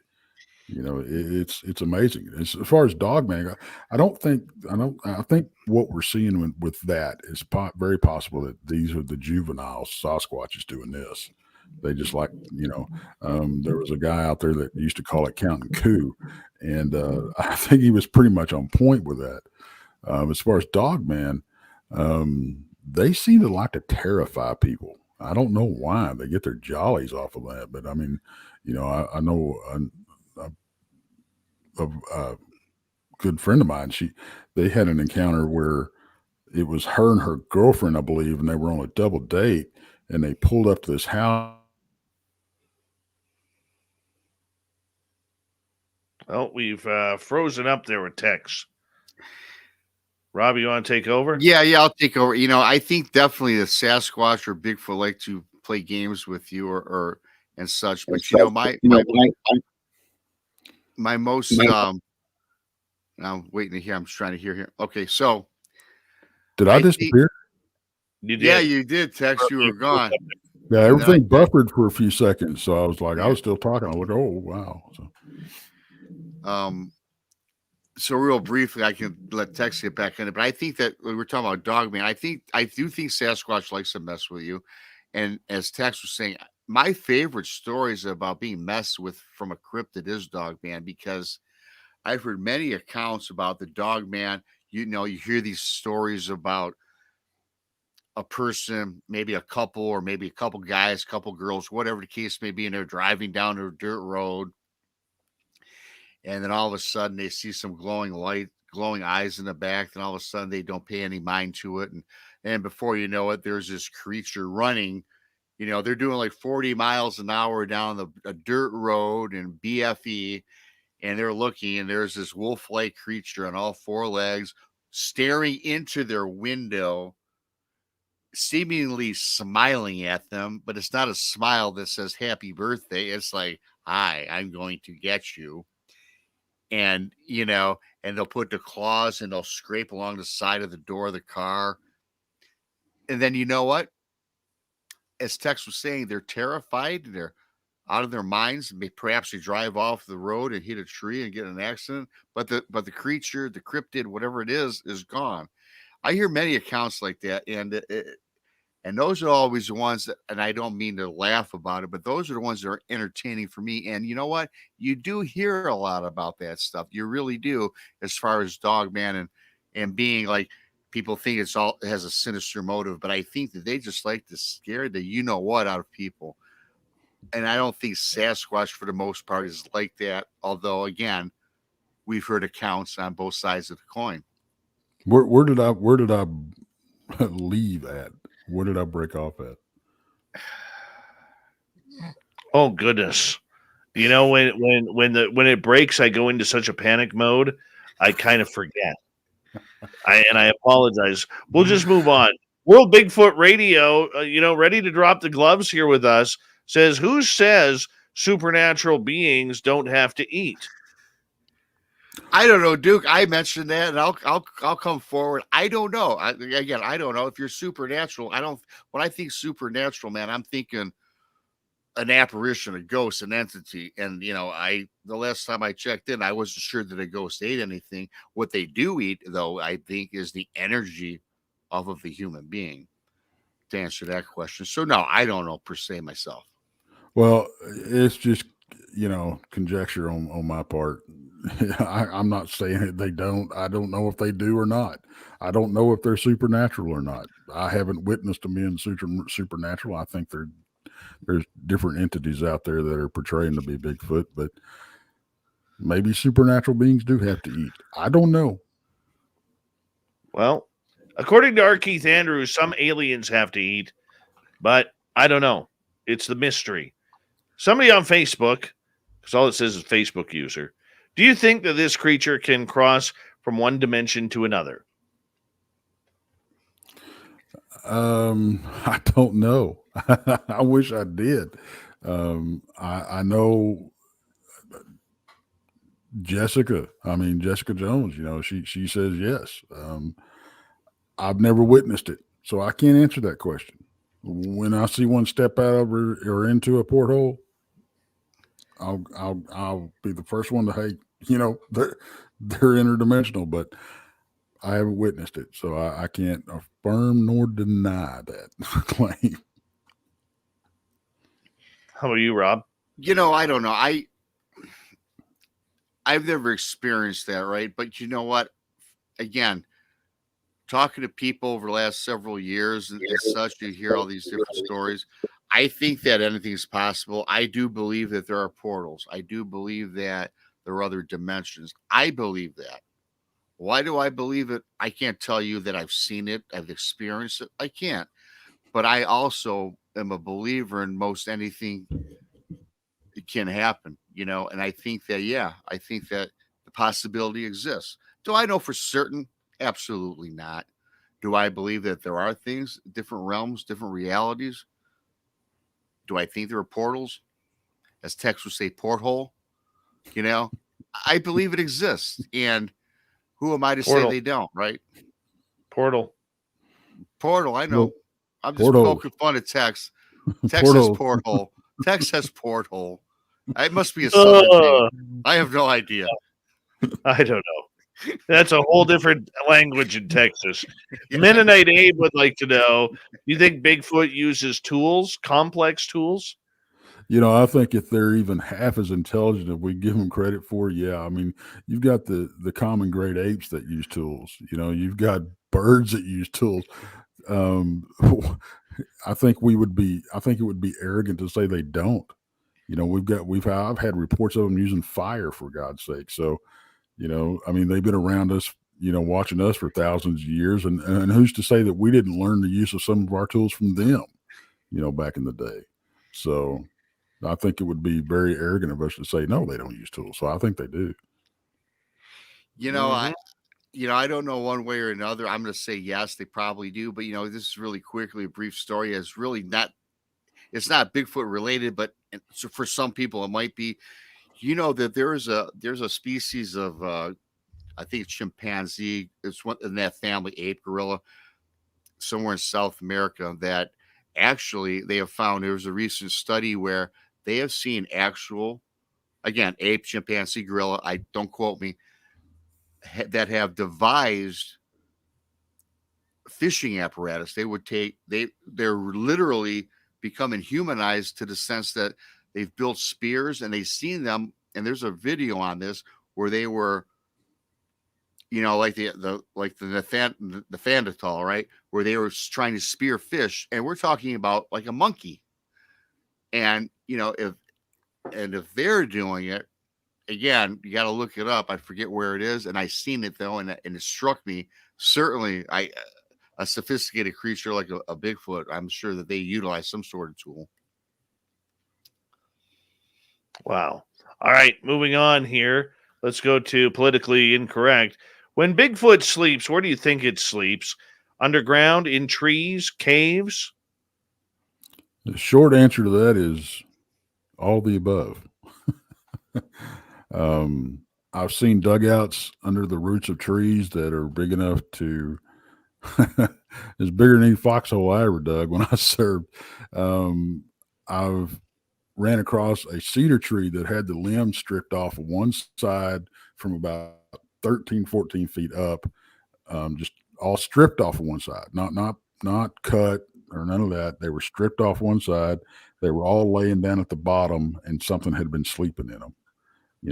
So we found what we think was possibly bed areas and nest and that type of thing. So I think the same answer for that question is answers another question. What is that I get asked all the time? What does Bigfoot eat? Whatever he wants. Where does he sleep? Wherever he wants. So, it's that type of thing. I think they'll take, it's like I was saying earlier, when the river gets up there in the Red River, they go to the Texas side and they hit high ground. So, I think they've got fallback areas that they use. And I think, all right, guys, we're going to get into some speed questions here because we got a lot of questions and we're running out of time, only about 6.5 minutes. Joe wants to know, Tex, have you ever investigated horse braids allegedly from Sasquatch?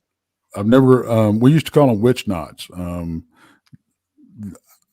I would have to be thoroughly convinced. I'd have to see them actually, intertwined and braided. Witch knots happen during wind and they get wrapped around each other. So you really have to be careful which one you're looking at. All right, moving on here. Let's get to the next question. Gloria would like to know, I have heard that Bigfoot might be telepathic. What do you guys think about that? And could Dogman be as well? Hey, you know what? That's like you said, the speed round, and that's a whole nother subject.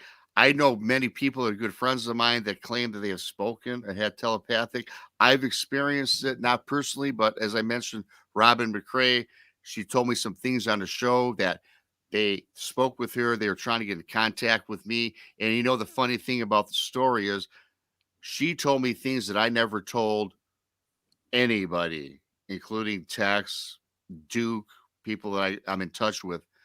So do I believe? Well, I'm going to tell you what, I'm a believer that anything is possible. And I'm not going to say anybody can't do it. But when someone tells me things that I've never disclosed through a telepathic communication from one person to me on a live show on YouTube, you know what? I'm more apt to believe it. And of course, I know Tex will steer it in a different direction. But yes, I think there is that possibility. All right. Crow Creek is asking, Tex, can you speak on the supernatural spirit entity events while researching Bigfoot? Yeah, we've ran into it quite a bit. We've heard, laughing out in the woods. We've had entities. The most shocking thing that we've ran across was entities that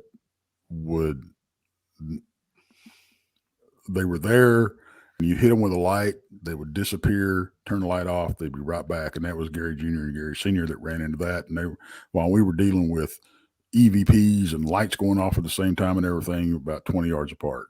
So, yeah. All right. Mr. Gray Owl is wondering if either of you gents have thoughts on the swimming capabilities of squashes, not Sasquatches, squashes or werewolves.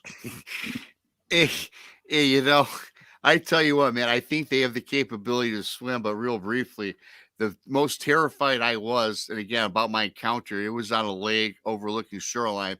And when I seen this Sasquatch, when I got my girlfriend into the boat, right, and I looked to shoreline, I thought damn for sure this thing was swimming toward the boat. That's why I beelined it and I got the hell out of there because I thought in my mind at that time that they swam. And I've heard that, they have that capability as well. Why wouldn't they? Yeah, I've heard stories of them swimming back and forth to islands and stuff like that. So, All right, let's get over to Christina here, who is asking, I want to buy a thermal camera to use for UFO field research, long range maybe, thermonium pulsar 2XP50, but for Bigfoot field trips, do you have any recommendations? Okay, Tex, you can handle that one. I'm not the tech guy, Christina Gomez. And by the way, I love your channel. Thanks. I like your show. Text froze up again. Oh, there he is. Hold on. He's coming back. He's coming back. We may have him here. yeah, I think I'm back. There you are. I honestly, I can't answer that question. I wish I could. Well, you know what, Christina, I got my FLIR on Facebook Marketplace. It's like a $1,000 FLIR handheld that I paid like $300 for. The guy had used it twice in surveying and didn't like it. So now I run around and I feel special seeing all the funky colors in there. So I kind of like it. I really do. All right. Gentlemen, we got about 2 minutes left here. And do me a favor, Tex. Tell us all about your podcast. We're out on, of course, YouTube, Texas Front Porch at 6:30 on Mondays p.m. Central, and we got Tuesday nights. Oh, Bob Van Buren, he simulcast our channel at 7 p.m. on Central, and then Wednesday nights we've got Jason McLean Questions Everything at 9 p.m. Central. And then Thursdays at noon, we've got Big Brunch with Bigfoot Michigan Rob. And then Fridays, we've got the lovely Jessica Jones, and she does remote investigations. And you can find us on Facebook. You can find us on YouTube. You can find us on iHeartRadio and Odyssey Radio and Rumble. Yeah, absolutely. Tex and everybody. I lost 3 subscribers today, so please subscribe to Bigfoot Michigan Rob along with Texas Front Porch. I had to throw that on there because I've just been infuriated all day. But I love everybody out there, man. It's not about the publicity. It's not about growing a biggest channel, baddest channel. We love what we do. We love you. We love Spaced Out Radio, and I can't wait to take Dave Scott's money in Las Vegas. I swear to God. You are toasted. You are going home barefooted. You are going home barefooted. Let me tell you, because when I take your socks off for the final time in Vegas, they're going to be stinky. They're going to be soaked in sweat, but I'm going to be proud to throw them in my pocket and say I took Bigfoot Michigan Rob's socks in Vegas because that's the way I could do it there. Well, the thing is, you can put it in a bag with the beards because you can't take my beard, obviously. I'm taking your goatee, too. You can't. I'm going to trim it up nice and tight then. That's okay. I'm still stealing your goatee after I steal your socks and shoes before you go home at the poker table. Y'all don't forget to go to BamaBigfootConference.com and buy you some tickets and come see us in Oxford, Alabama, June 10th and 11th. Yes. That is very right. Very right. Gentlemen, thank you for coming on Spaced Out Radio tonight. Coming up next, we're going to head to the swamp. Our resident swamp dweller is going to take on over here and tell us a spooky story. Then, World Bigfoot Radio, Super Duke Sullivan will be here, and then it's the Dave 101.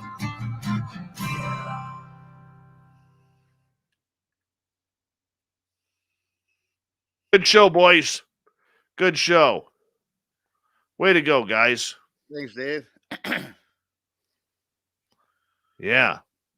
Yeah. See, I got my little FLIR here. And it's right there. Look at me. I Oh, dig Hey, that, yeah. man. That's cool. What's Oh, going on? Man, you got red hair in that. I know. Should That's actually pretty cool. check my room and see if there's anything around here. I love this little thing. It shoots up to about 100 feet. Oh, that's nice. I think it's great. Yeah. That is pretty sweet. Yeah, I think it's great. See what you guys look like. Hold on. Jeez. I can't even read your screen. I'm going to go this way. There you are. I'm going to do the rest of the show like this in FLIR. Hey, man. I think you should. I think you got to mount it. Yeah, I'm like, I know. I know. That would be kind of interesting, man. Having all Mount it, clear. just duct tape it onto your mic. Right? Yeah, like right here. Yeah, but then you can't see it in the screen. It's got to be up to the camera. There you go. Oh, There you go. bring it down. Yeah. There we go.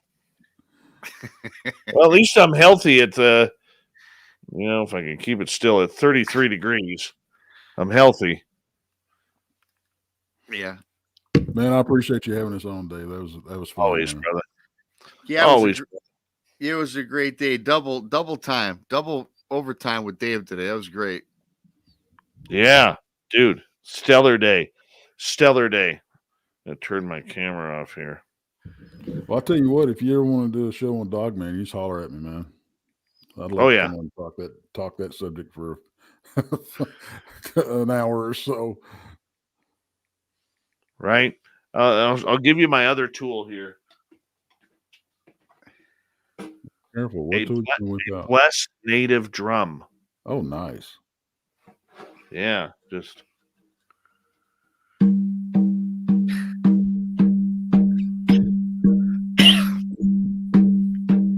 I take that out in the forest. Is that the one your daughter made for you, Dave? Yeah, my daughter made this. That's sweet. Yeah, I dig that. That's awesome. So I take that out in the forest. Beautiful sound to it. And you're not allowed, not legally, but you're under legend. You're not allowed to use a First Nations drum, whether you make it or not, unless it's been blessed.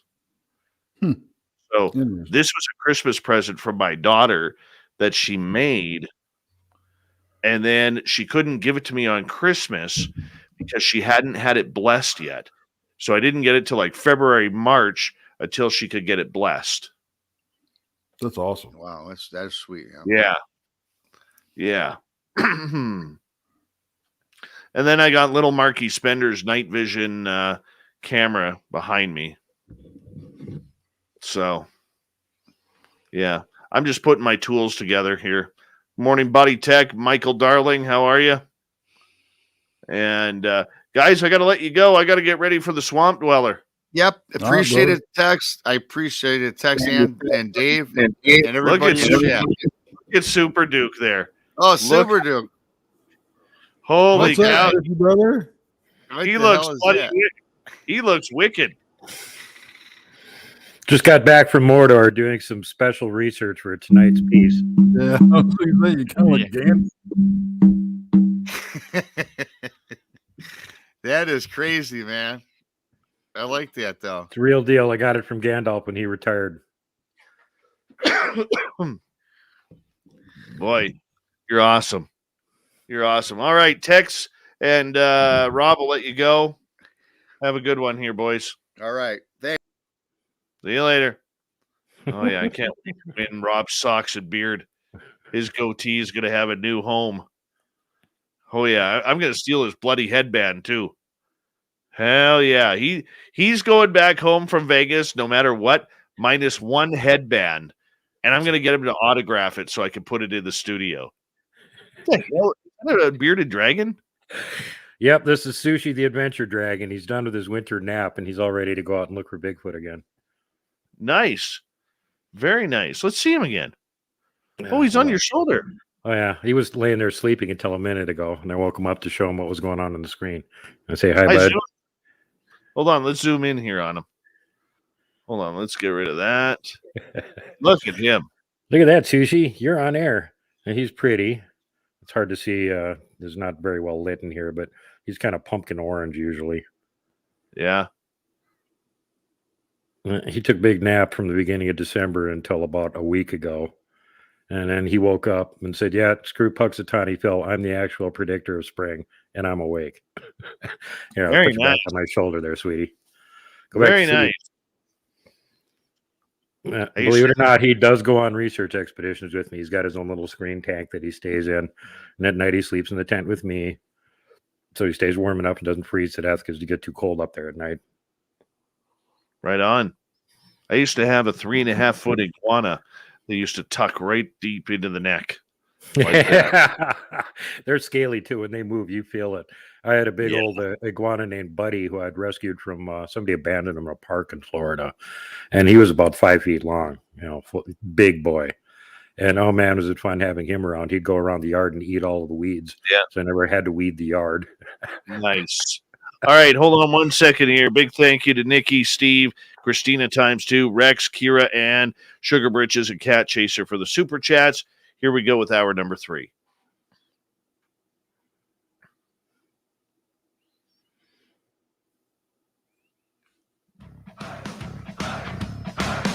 Would you like to connect with us? Head to spacedoutradio.com for all your latest show info. Now, back to Dave Scott and SOR. Third and final hour of Spaced Out Radio is underway. Thank you so much for joining us. We really do appreciate earning your listening ears wherever you are on this beautiful planet we call Earth. Hi to everyone listening in on our terrestrial affiliates around North America and digitally on Odyssey Radio, TalkStream Live, and KPNL. All of our archives are free. Join us at youtube.com/Spaced Out Radio. Do old Davey the favor, hit that subscribe button. The Desert Clam has set the password for tonight in the SOR Space Travelers Club. Cabre. Cabre is your password. Use it wisely, Space Travelers, as a clam sets the password each and every night right here on Spaced Out Radio. Our website is spacedoutradio.com. We have a plethora of features for you, including rocking out to Bumblefoot, reading Shirky Poo's Newswire. Check out our swag as well. Follow us on Twitter at Spaced Out Radio, Instagram at Spaced Out Radio Show, and on TikTok at Spaced Out Radio. Well, it's that time of the night once again, where we head into the swamp. Our resident swamp dweller has another spooky story from his YouTube channel. Hi, Spaced Out Radio listeners. This is Swamp Dweller. It's time for your nightly dose of spookiness on the show. If you have an interesting encounter or a spooky story that you would like to share, be sure to submit them in at swampdweller.net. You can also find our YouTube channel at youtube.com/swampdwellerreads. Now, let's chill out, relax, and together, let's enter the swamp.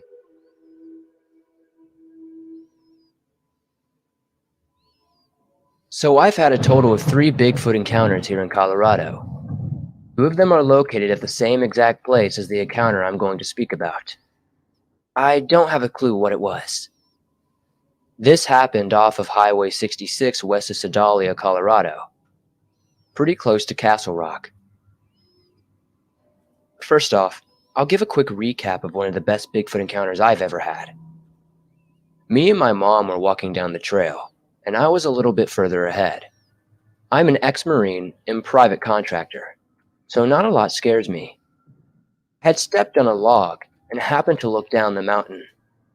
I saw what I would say was a 7 to 8 foot Sasquatch walking away from me down the mountain around 70 yards away. I initially screamed. I hate to admit it, but I did. I ran right past my mom and then stopped because, first, I can't leave her behind. She's not in the best of health. And second, I had to try and let her know that I was not seeing things. We walked to where I saw it, and at first we didn't see anything, but had a bad feeling that we couldn't explain. I pulled out my pistol just in case, and right then, he stood up from behind a bush, right beside a big pine tree at the end of the foothill. My mom couldn't believe her eyes, and I swear they know what guns are. We just then slowly backed up and went back to the vehicle. Now for the weirder stuff. This is probably one of the weirdest things I've ever seen in my life. I told a friend about this place where I've seen Bigfoot, and had logs thrown at me. So, we decided to drive his BMW up to the same spot where I and my mom had that happen. Before we left, we bought a bottle. Now, I know it is not good to drink and drive, anywhere, let alone the mountains, but we didn't start drinking until we got there. You would have left us if you saw what we did. After smoking and drinking this little bottle, we felt the liquid courage to go off the trails in the woods in the middle of the night. Dumb idea in hindsight. Mind you, I'm not typically somebody who sees stuff when they're drunk. I usually can hold my alcohol pretty well. We had walked around 50 yards and both realized we don't have a great feeling, and maybe this was not a smart idea. We started talking about going back to the gravel parking lot when we heard what sounded like someone intentionally slamming their foot on some branches of a broken tree maybe 25 feet away. We both looked immediately, and I had to rub my eyes to make sure I was seeing this correctly. And I sure as heck did see something. We saw what looked like to be a floating old Russian-style gas mask that was an almost neon green. We could see no body, and it started moving towards us. Fight or flight kicked in, and I started yelling with the most intimidating voice I could make. I went absolutely berserk. It was kinda like how the younger brother was in the movie Signs, when they run around in the house and chase off the alien. Now, I'm not saying this was an alien. Honestly, I actually have no clue. It stopped about 15 feet from us, and I was so fearful, I'm not positive, but I think it was changing shape. That's when we turned around and literally adrenaline rushed out of that thicket of small trees. Once we made it to the car, we saw the tops of the trees where we had just left. To say the least, we got the heck out of Dodge, and I've never been back since. Just not at night, I guess. But I've had no further incident. Also, mind you that me and my mom saw that Sasquatch in daylight. It was evening, but not dark out. I'm honestly pretty good at camping if I'm alone, but I don't want to in that area. Imagine that. Freaky, freaky stuff again by our resident swamp dweller. And of course, you can find his channel on YouTube at Swamp Dweller Reads. Make sure you check it on out. He's got thousands of stories there, and that's why we love bringing them to you on a nightly basis. SwampDwellerReads.net is his website. Make sure you check it on out. And here we go. We're moving on. We're going to the Cryptid Report. Super Duke from World Bigfoot Radio is here.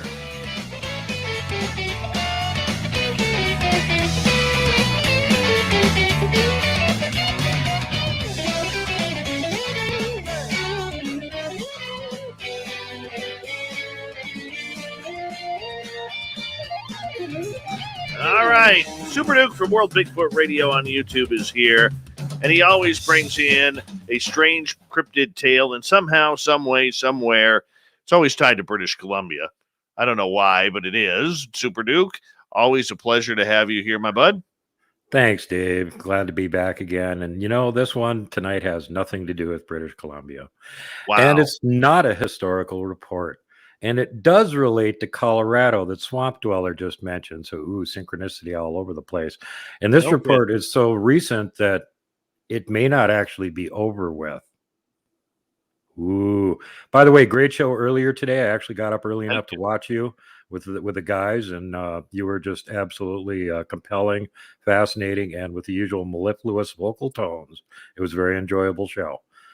I always think, you know what, I always think at times when I'm doing these interviews, because I know I'm so anti-opinion in research, but I've formed such an opinion on a lot of these topics that sometimes I'm talking, and I shouldn't be speaking, if you know what I mean. Yeah. Though you did absolutely spectacular, and then the guys that were you had on your show, of course, tonight also did excellent, and they're two luminaries and well known. I mean, you got Tex, the telecommunications giant from deep down south that invented text messaging. And then you've got Rick from Paranormal Pawn Stars on the other side there. Great team. Yeah, the best he can give Bigfoot is 2 footprints. That's it.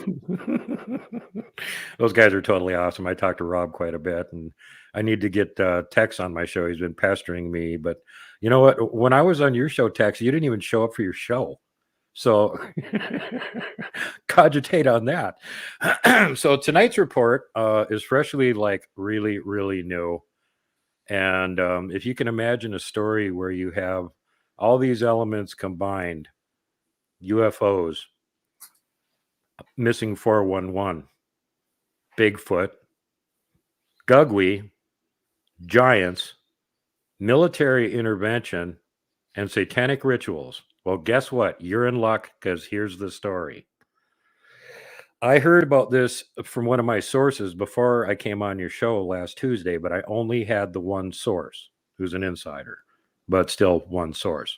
Then yesterday I was watching a channel that primarily does political breakdowns, and they had this little short down there where they were like, okay, here's this weird story. It's from a channel I usually follow. I don't know what they're referencing. I'm not into cryptozoology or paranormal, and this guy won't give any sources. If he's telling the truth, I can see why.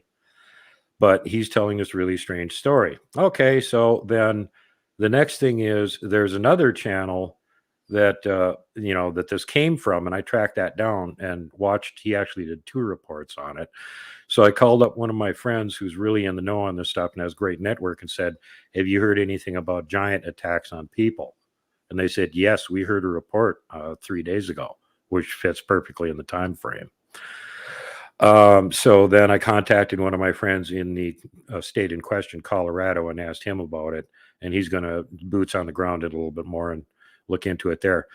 But apparently there is a whole plethora of weird things going on, and it involves several areas in the Rocky Mountains, and particularly some national park, apparently, in Colorado. Nobody's got a source on which one it is right now. It's been closed down. Public are not being allowed in. Apparently the feds and the DOD are involved. So this probably isn't Bigfoot. The Department of Interior handles that. This is military, strictly DOD. Some people are saying it's a Rocky Mountain National Park, but I looked into it. That's been closed down for a while. But the one that was just recently closed down and now reopened again, Gunnison National Park. Other people are thinking maybe Mount Roosevelt Park. But again, we don't have an exact location on this. This is also being compared to the 1959 Dyatlov Pass incident, because some of the injuries on the parties involved in this situation match them. And here I'm referencing missing eyes and tongue. Now, Dave, you know that that's one of the signs of cattle mutilations, certain missing parts. This is also true of human mutilations that they don't like to talk about. There is such thing. So one of the other things that's going on is there are park rangers missing in Yellowstone, and the military's in there. And there is activity in the Grand Canyon going on. Couldn't get any more on that. Now, apparently, recently, they were doing a mineral survey via satellite of Mount Rainier. And so they sent in a team to do a little look around the area and see where these deposits were they were picking up from satellite. And they were attacked by giants. Really? Yep. And this is the Kandahar giant thing all over again. And that's been referenced a couple times on this. Apparently, the military went in. At this point, they seem to know how to deal with these things. They didn't lose any troops, and the annoying giants were wiped out. The Dyatlov Pass thing, again, for people that don't remember, in 1959, 9 hiker kids disappeared there in the area run by the Mansi tribe in the Ural Mountains. The area in their language is called Don't Go Here, and the mountain they were camping on is called the Mountain of Death. Even people that are up on this report probably don't realize that the same thing happened to 9 Mansi tribesmen several decades earlier in the same exact place. So there's the repeating pattern there. And now very recently, 8 tourists just went missing in the same place. So getting back to the rest of it, active military on the ground there in this big park in Colorado as of 2 days ago. Park rangers in Yellowstone were also killed, apparently. And shortly after they did their mop-up operations there, men in black came in and showed up and threatened park rangers. Again, victims' tongues and eyes missing, some decapitated. All possible elements of satanic ritual involvement in this. One of the things they mentioned is there was a pentagram on the ground in Yellowstone that looked like it was tattooed into the ground. Like they can't figure out what made it, and it's really big. And this is in the same area that stuff was happening. Also, UFO reports there recently. Underneath Yellowstone, it's really well known that there's gigantic cave systems underneath it because of all the volcanic activity making all these volcanic tunnels and stuff. And according to the report, one of the things that they've been running into and fighting with there are these hairy creatures living in the tunnels under Yellowstone. Description of these hairy creatures is that they're not Bigfoot, but they look like half man and half bear. Does that ring any bells, Dave?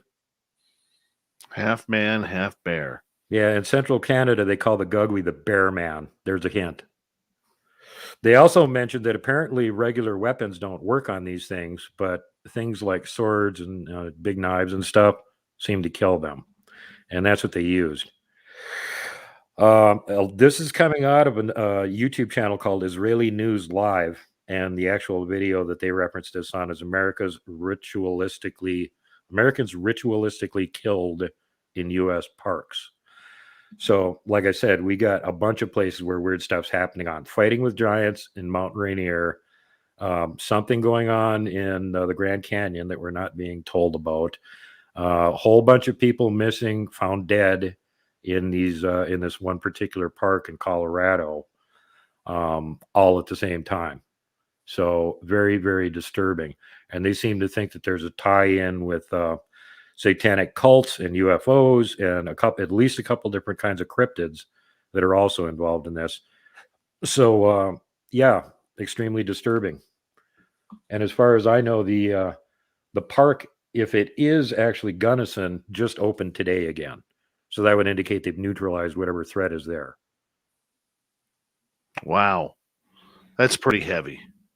It's extremely disturbing, and I'm not just getting it from one place. Like I said, I've been digging around for a couple days now, and people from all corners that don't know anything about this are giving me little bits of evidence on the same thing over and over again. When you're getting that information, how are you able to decipher between the Sasquatch and the Gugwe? Well, because Gugwe don't look like a bear. I mean, Bigfoot don't look like a bear. And that's one of the common descriptions. In the South, they've got their local name for Gugwe is a bearilla. In central Canada, they're called, bear man. It's because they have a snout. They look more like a baboon than they look like a Bigfoot, so they're pretty easy to differentiate. And Bigfoot tend to have a pretty flat face. A few of them, the type 2s have more of a prognathous chin, like a great ape does, but they still got a pretty flat face, and these things actually have a snout. And, again, you can tell that they're not Dogman because they're a lot bulkier. They don't have a tail. They don't have hawks. They have a body essentially like a Bigfoot, but they got like a baboon type head. And that's one of the things the natives have mentioned too. They're impervious to missile weaponry. And, they were using, for the most part, stone arrowheads and spears and stuff, which apparently didn't penetrate either.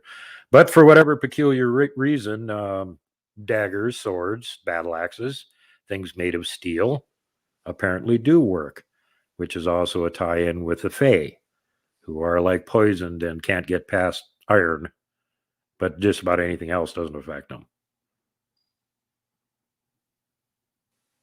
Duke, when you are listening to these reports and seeing these more aggressive type of Sasquatch or Gugwe, whatever is linked to that story, what kind of patterns do you see in the behavior? Well, the Gugwe are pretty much universally aggressive, and they're equally despised by Dogman and Bigfoot, who will both go out of their way to exterminate them. We also have reason to believe that certain elements in our government who like to tinker with DNA have gotten their hands on some of it and are making more GMO ones because they're popping up way too often. There's actually a group of Sasquatch in the Deep South right now that are supposed to be having a war with them and have exterminated over 40 of them since the beginning of the year. And they didn't used to be in that area at all. As a matter of fact, the original ones were here in the Rocky Mountains. And according to the natives' legends, about the same time the white man showed up, the Sasquatch had a war with them and exterminated all of them. So there aren't any left in the Rockies anymore. Unless, of course, somebody's making them and dropping them off. Right.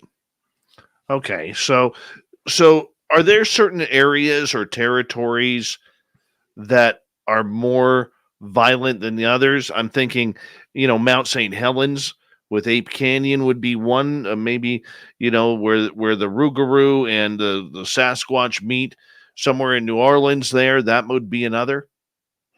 Yeah, well, I mean, there's the local cryptids down in the deep south. You've got the Rougarou running around down there, and that's the Cajunized version of loup-garou, the French word for werewolf.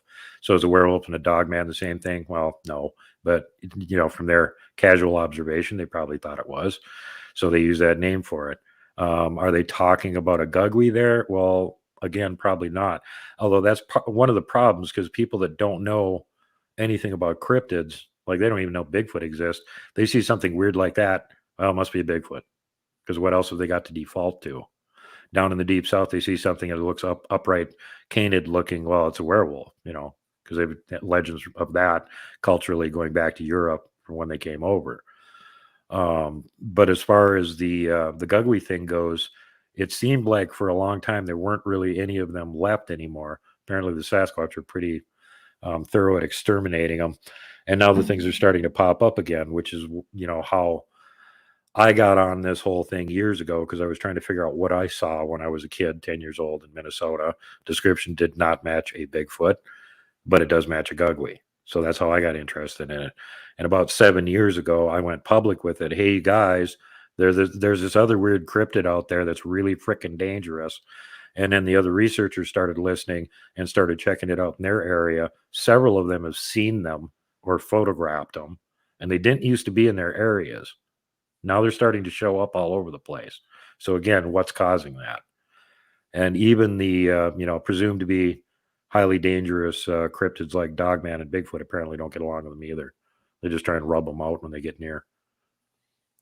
What about when Dogman is in the area? What happens to the Sasquatch or gugwe then? Well, the Dogman, it depends on, it's the same thing as like humans. Some humans have good attitude. Some humans have stinky attitude. And a lot of the Dogmen seem to actually get along with the Bigfoot. And not to toot my own horn here, but we're going through 129 part 3 from last Sunday, and we're playing Where's Waldo with it. And I'm getting people sending me more and more screen captures and timestamps. And one of them they sent me is a Dogman. So apparently when we were up there in September, we had a Dogman on video for the second time last summer. But he's hanging around, again, just like the last time, he's right with a group of Sasquatch. So if the Sasquatch are not aggressive toward me, I would expect that the cryptids they're hanging around with are going to be pretty much the same. If they had an aggressive, nasty attitude, no, the Sasquatch might not want to be hanging around with them. So I'm not all that concerned about it. And I've heard plenty of reports from other people I know that are close interactors, have clans of Bigfoot right on their property, see them all the time. Occasionally, there's a Dogman with them. They seem to get along just fine. But that's not the case between them and the gugwe, or the Dogman and the gugwe. They both seem to have the same attitude. They're just hostile killer things that need to be exterminated. All right, 1 minute left, Super Duke. Let everybody know where they can find World Bigfoot Radio. All right, you guys. First, I encourage you to go play Where's Waldo with that latest video. And you can find me on World Bigfoot Radio on Facebook, Montana Bigfoot Project on Facebook, and my shows where you can find all my videos are YouTube, Bright Eon, BitChute, Rumble, and Odyssey. World Bigfoot Radio. We love it, man. Always a good time with you. Anytime we get an opportunity to talk Sasquatch or any of these major cryptids. I'm just surprised you didn't have anything from British Columbia. I really don't. You don't want to be involved in that story. You should be happy about it with this one. Well, let's see if my new area pans out where the Dogman are. That's what I want to find. Don't go there by yourself. That's my advice. Don't go to where Dogmen are by yourself. If there's no Sasquatch around, they could be pretty hostile. Well, we'll soon find out this weekend. How about that? Super Duke from World Bigfoot Radio. Make sure you go subscribe. I am subscribed to his channel. You should too. Coming up next, Dave 101. Has disclosure happened for experiencers? Let's find out when we return.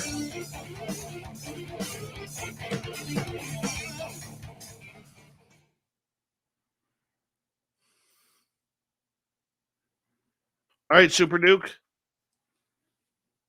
Appreciate you, man. Thanks, buddy. Just one more additional thing. The first source that got this to me is somebody that actually has friends active in the area dealing with what they're claiming is a giant that they had to take out there in Colorado. So that's where that came from. And the description of who's involved, feds and DOD, also is not on that show. That came directly from him. Awesome. Thank you for that. Buddy, I got to run to the bathroom here. I'll be right back. All righty, I'll let you righty. see yourself out. Stay tuned, fans. All right, I'm going to jump out so I get back in chat room with you guys in case you got any questions or anything. Not like there's a whole lot more I can give you on this one. Like I said, this, as far as I know, they just killed the damn giant and opened the park again today, if it is the right one. So, I mean, like this was literally going on Tuesday when I was on the show here and just had not been able to vet the information to see if there was any collaborating with it. But when you got the Israeli news network saying, hey, this is what's going on, well, okay. It's fairly good collaboration. So anyway, I love all you guys, and I'm going to jump off here. So I'm sure Dave will be back in a moment to entertain you all. Thanks for checking it out. Don't forget I'm on Tuesdays and Thursdays here with Dave, and my regular show is on Sunday. Hope I'll have the breakdown of 129 Part 3 done by then. But if not, I'll probably have another Duke Chat episode. So hope to see you guys over there. Flood my chat room and say hi and visit. We got a great chat room on my show too, just like you got here. So hopefully I'll see you guys over there. And go sub Bigfoot Michigan Rob and Texas Front Porch. Those are great shows. I've been on both of them, and those guys are awesome. Take care.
All right. I'm ready.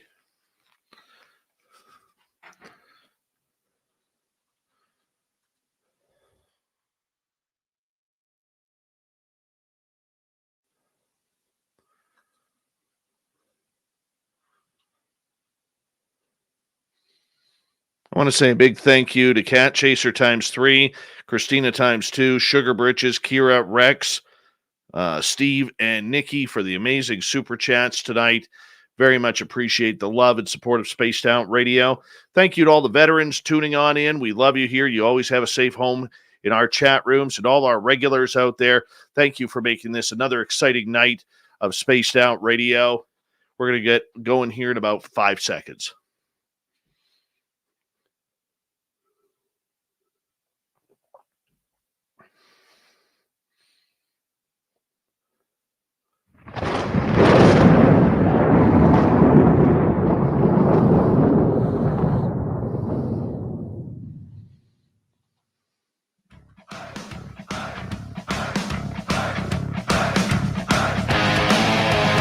We rounded third. We're heading for home tonight on Spaced Out Radio. Good to have you with us. My name is Dave Scott. Very much appreciate earning your listening ears. Want to remind you that if you missed most of this show or others, check out our free archives at youtube.com/Spaced Out Radio. Do old Davey the favor. Hit that subscribe button. Our website is spacedoutradio.com. We have a plethora of features for you. Rock out to Bumblefoot, read Shirky Poo's Newswire, check out our swag as well. Follow us on Twitter at Spaced Out Radio, Instagram at Spaced Out Radio Show, and on TikTok at Spaced Out Radio. It is time once again for the Dave 101. It's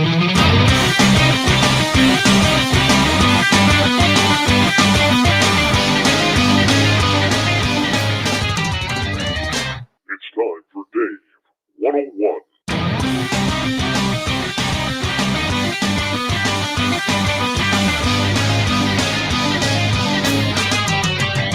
All right. You know, a long time ago, I was told by a source very close to the UFO field that there was 3 phases to UFOs. The first phase started back in the To the Stars Academy era in 2017, where we were told there's something in our sky. We don't know what it is. We call it UAP. It could be the Russians. It could be the Chinese. It could be some sort of foreign adversary. No, we are not saying UFOs. No, do not bring up the topic of aliens because it has nothing to do with that. Then, 2 years ago, phase 2 started.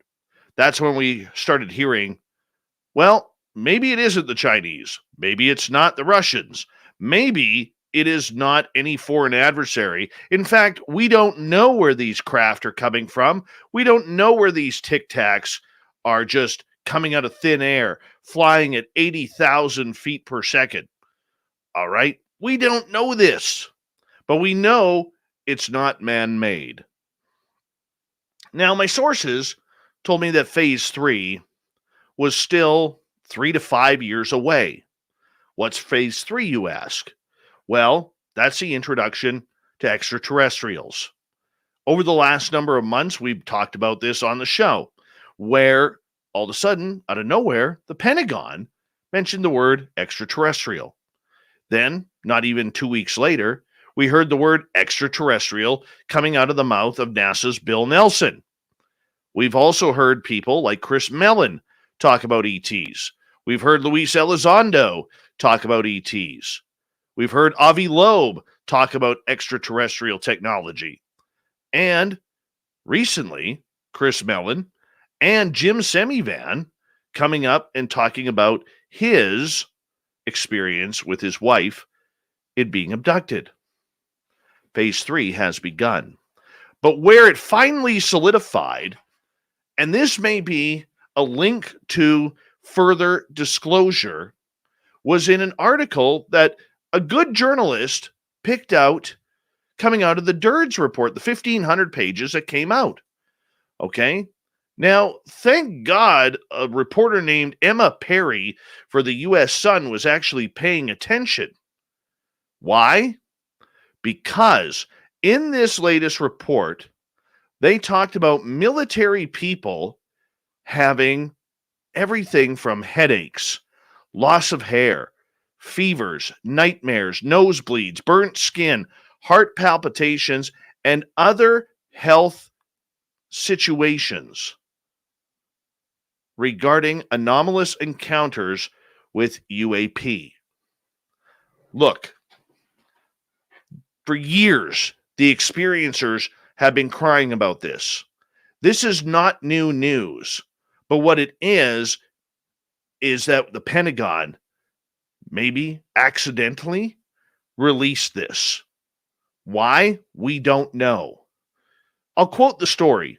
Sufficient incidents and accidents have been accurately reported and medical data acquired as to support a hypothesis that some advanced systems are already deployed and opaque to full U.S. understandings. The medical analysis will not require the intervention of an alternative biophysics do indicate to the use of, and to us, unconventional and advanced energy systems. This is exactly what we saw with Stefan Mikulik in 1967 with the Falcon Lake, Manitoba incident, where he was burnt on his chest and it had a pattern of dots. This is what we have heard from experiencers who have missing time, apparent abductions, unaccounted for pregnancies, sexual encounters, experience of telepathy, perceived teleportation. Now, the report also featured a useful database coming from MUFON, which is also intriguing. Look, we could go over example over this, but I called one of my sources up way before the show tonight, who's very close to this situation. And I said, dude, what is this being leaked? He goes, I sent him a text message with that. And he goes, I will call you in a few. And his answer was, my friend, this is blowing my mind. I don't know who's releasing this or who even got permission or whether it was leaked out. What I do know is that it was not Luis Elizondo. He knew about it, but he did not release it. This came strictly out of the DIRD's program. And this is something that the U.S. government has never admitted to, that there are people out there having experiences, military people. Look, this goes way beyond Rendlesham, ladies and gentlemen. This goes way beyond the incident in the 1980s over in the United Kingdom at a joint British-U.S. base where a craft allegedly landed. No, this goes to reports that have been happening over the last few decades. The same type of reports that we have absolutely quashed anecdotal evidence from people who have claimed to have extraterrestrial encounters. But now it's officially on record that this is happening. The timing is strange because it shouldn't be now. So why did it come out? Is there a press to get this information out? Look, they don't need to be reporting on things like this. There's a war in the Ukraine that could escalate at any time. They're still bouncing around with COVID. They're still wondering about inflation and the economy and how it's going to recover. There's big issues out there right now, and we're releasing information about experiencers, military experiencers who have been caught up, some of them healed from their problems. Healed. Doesn't that remind you of the Chris Bledsoe story? It does to me. And it should be resonating with many of you out there who know what's going on and have followed this show since we've started talking about it. Now, I, for one, am very intrigued by this. It's not about the technology anymore. Look, at first it was all about propulsion. I got so sick of hearing the word propulsion and technology and everything to do with these Tic Tacs that we said, what about the people? Hell, 2 weeks ago, I just gave a report at a conference as to why experiencers are the forgotten souls of ufology. And 2 weeks later, boom, my report now is garbage. And I'm okay with that. And all of you should be okay with that. But we need to question it. Because, ladies and gentlemen, I have said this for a number of years. I have stated, what if the government knows who has been taken? We now know they've tracked it within their own people. This goes way beyond the Nimitz. This goes way beyond any other report. This involves real human beings who are now talking about their experiences and have talked about their experiences through government programs. Have they seen aliens? Have they been pushed to become experiencers? Is there an experiencer program that we have test subjects, much like we saw on the movie Close Encounters of the Third Kind? Well, that's to be debated. Excuse me. But here's the thing. This is being studied. The results of what is happening to experiencers are being covered on many, many levels. One of those levels is from Rice University, but another level is happening at Stanford University with Professor Dr. Gary Nolan. Gary Nolan, I'm going to call you out right now. You have information that the public needs. And as far as I know from my sources, you're allowed to talk about this. You're allowed to talk about your findings. You're allowed to talk about your studies. It is time for Gary Nolan, the wonderful scientist who has taken this story and ran with it to prove without a reasonable doubt scientifically that there are things happening to the human body for those who get in contact with UFOs or extraterrestrials. We need those results. Even if they're preliminary, it's time for Gary Nolan to come forward and talk about what he's learned. I don't think Gary Nolan is trying to hide like a lot of other scientists have because of government NDAs. What we do know is Gary Nolan has put a lot of his own money into this study. He has talked to a lot of people who are experiencers and studied what has happened to them. He has looked for evidence. He has searched for evidence. He has studied the brain regarding extraterrestrial experiencers and changes to it. It's time to come forward and give us the results. We need more than Luis Elizondo. We've seen Avi Loeb step up. Gary Nolan recently joined the Galileo Project as a scientist. He's worked with Jacques Vallée, the famed UFO scientist, for years, decades. And he knows things. He knows the patterns. And it's all been scientifically justified. Look, Lou Elizondo, Chris Mellon, Sean Cahill, and that entire team that is working cannot continue to do it on their own. It is time for scientific people like Gary Nolan, who is, in my opinion, the number one scientist who can break this story open with factual evidence, to come forward and tell us what he's got. Bring it to the public. This is a story that will hit mainstream media. This is a story that will hit the front pages of the New York Times, the LA Times, or whatever major paper is still viable out there. We need to know. The game has changed, people. The game is no longer about little dots in the sky and whether or not they are proper videos, debunked videos, or whatever. It is now shifted to the people.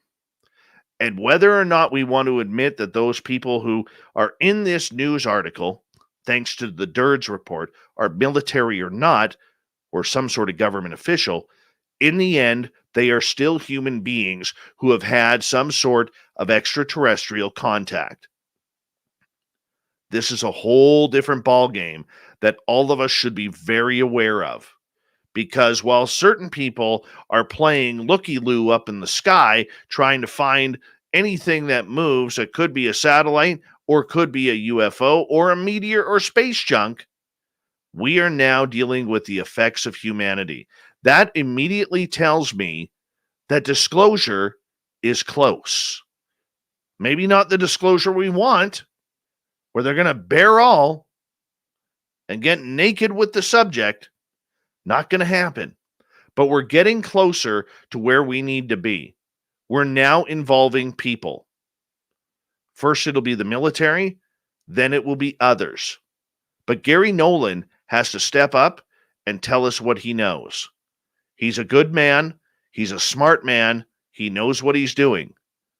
But he is the one person right now who can help the cause in breaking this story of humans and aliens wide open. And that is your Dave 101. If you have a comment, let me know on YouTube. Let me know right below. I'm very curious to hear your opinion, especially from experiencers. But first, we got to get to Shirky Poo's news.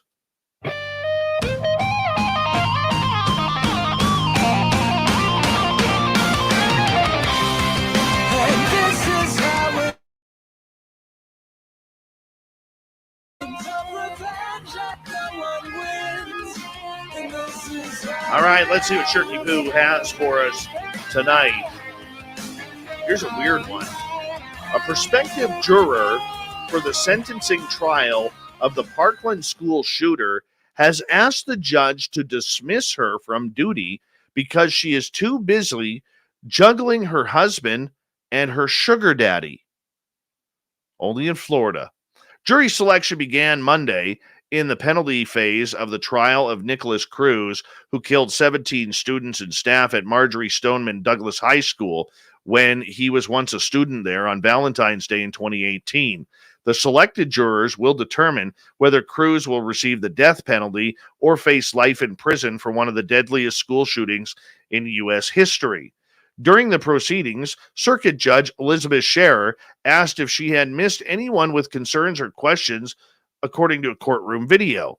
A prospective juror, who eventually identifies herself as Miss Bristol, can be heard off camera saying, "This is a whole entire month? First of all, let me clarify myself. July 2nd is my birthday. July 4th is my son. And the 18th is my other son." The judge then tells her to slow down before asking her to clarify the dates in July that she is unavailable. July 7th, 4th, and the 18th, Bristol said. And again, I need to figure out something. I have my sugar daddy that I see every day. The stone-faced judge eyeballed Bristol, saying, "I'm sorry?" To which Bristol repeats, "My sugar daddy?" Yeah. Scherer starts to stammer out a question before Bristol interrupted her. "I'm married and I have a sugar daddy," she explains. "I see him every day." "Okay. All right," Judge Scherer said. "Ma'am, we'll come back to you, okay? Thank you." Bristol was one of several who asked to be dismissed from the case. In all, 12 jurors and 8 alternates will be selected. Bristol will not be one of them. The sentencing phase of Cruz's murder trial is expected to begin in June and wrap up in September. Can't go to court because she's got to date her sugar daddy. 3 kids, husband at home.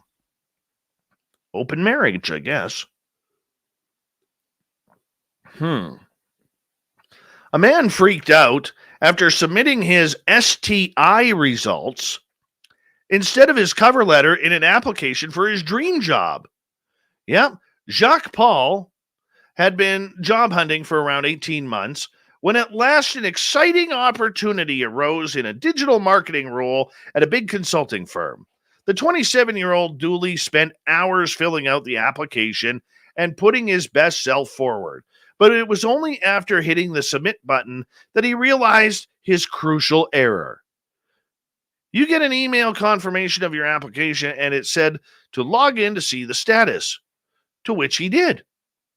He says, "I wanted to make sure everything was okay. Then I saw the PDF of my STD results, and I freaked out." Jacques had meant to attach his cover letter, but instead shared the results of his sexual health screening. Not good. On the plus side, his results were negative, so if he had been applying for a role as, say, a adult film star, the attachment could have helped his case, but in digital media, probably not so much. Jacques fears the employer may not have known it was a mistake, instead of assuming that he thought, there's a whole good thing about me, I don't have STDs. Yep, the cock-up occurred about a year and a half ago, and he was rejected within 3 days of applying. He said, I put a lot of thought and time into applying for this. You have to make sure your CV is adjusted. You write the cover letter, I proofread everything, then screwed up at the end by uploading the wrong thing and didn't get the job. Well, maybe next time he will get the proper wording done. A Florida cowboy and his horse have become local celebrities after repeatedly turning heads with their weekly trips to the local Dunkin' Donuts drive-thru. David Bosse, a retired bull rider, has become well known to his employees and regulars at the Dunkin' Donuts in LaBelle after he started making weekly treks through the drive-thru atop his horse, Jackson. Bosse said the round trip is about 12 miles. It's a half-day event. Once we make it over the bridge, we head right to Dunkin' Donuts for our coffee. Bosse, who has been documented some of Jackson's Dunkin' runs on social media, says he always gets a coffee for himself and a treat for Jackson. His order is just a plain donut hole. Come on, that's a Timbit. A donut hole, that's the hole in the donut. There is nothing in a donut hole. It's a Timbit. Come on, take advantage of it. We'll give you a little bit of Canadiana for that Dunkin' Donuts. I want to say a big thank you to Shirky Poo for the news tonight. A big thank you to everyone listening in for the Dave 101. For World Bigfoot Radio's Super Duke Sullivan coming in for a grand story once again. Swamp Dweller for an amazing story. Make sure you check out his channel, Swamp Dweller Reads on YouTube. And of course, to Bigfoot Michigan Rob and to Big Tex from Texas Front Porch and our good friends at Brunch with Bigfoot. Man, a great night of talking Sasquatch all night long as we get ready to head into the weekend. Man, what a great night of radio. I love those guys. Been talking cryptids all day long, all night long. This is what we do here on the Mighty SOR. We bring you the woo with some serious intent. We got Mr. Ron Bumblefoot Thal rocking in the background with Little Brother is Watching. Bumblefoot is the official music of Spaced Out Radio, rocking us out in and out of every single show. Get your horns up for the guitar god himself. Special thanks to everybody listening in at work, at home, in your cars, wherever you may be. Thank you to everyone in our chat rooms tonight. YouTube, Twitch, LGAB, Revolution Radio, Spreaker, Facebook, and on Twitter at hashtag Spaced Out Radio. I know you're out there somewhere. Remember, this show is copyright by Spaced Out Radio and SOR Media Ventures Limited. Thank you so much for choosing to share your evening with us, because together, my friends, we're watching. We own the night. Mr. Bumblefoot, we need a favor. We need you to take us home.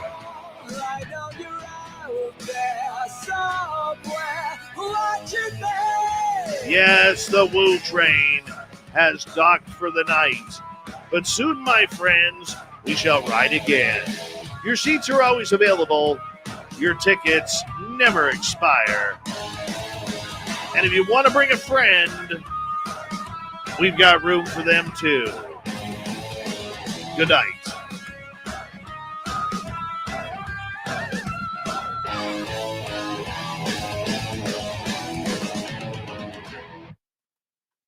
Yeah, my man, Super Quest. He's like, take us home, Captain.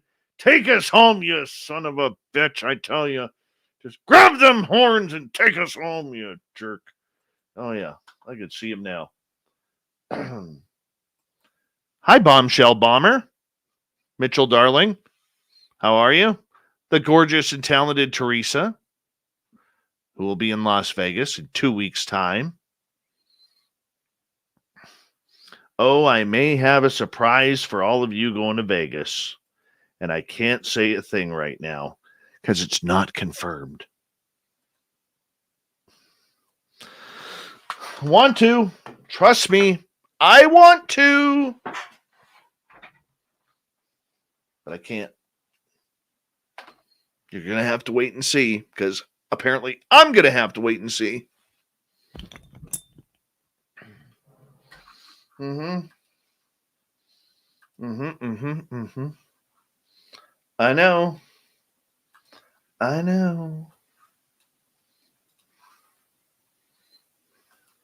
I thought that was without patting my back, I thought that was a pretty solid Dave 101 tonight.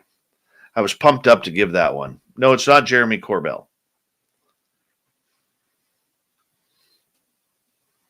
Pretty solid Dave 101.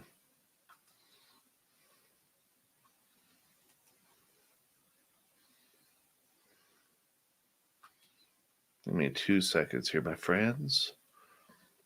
Oh, wrong one. Right there is where we need to go.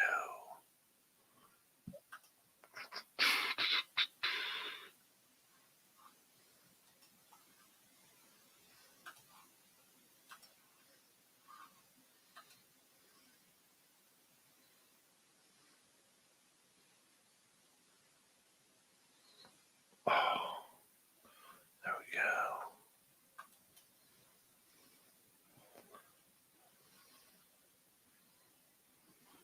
If you notice the Dave 101, what came out in that story is exactly what we've been telling you for months. For months.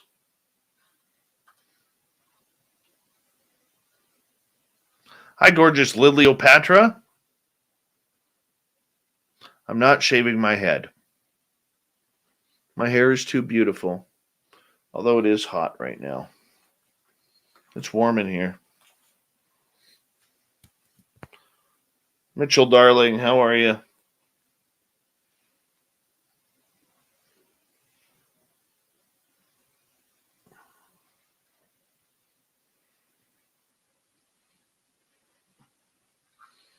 Hold on.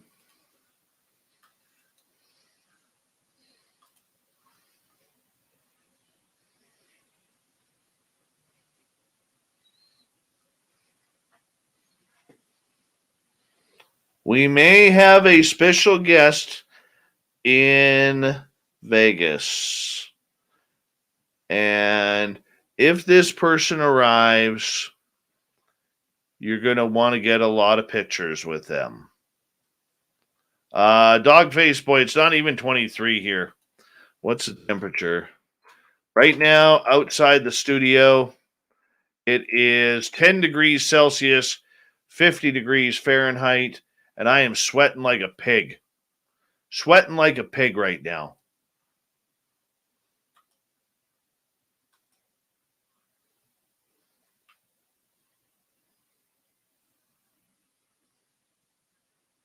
I'll have to go to the dollar store and get some flat hair bands.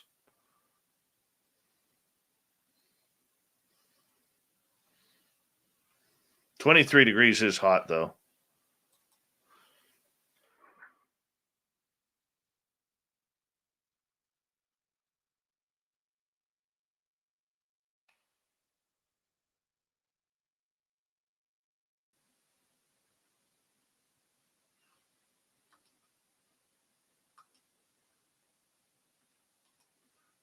What am I doing? All right, we got that. Hold on. I got to figure out what I'm doing here for a second.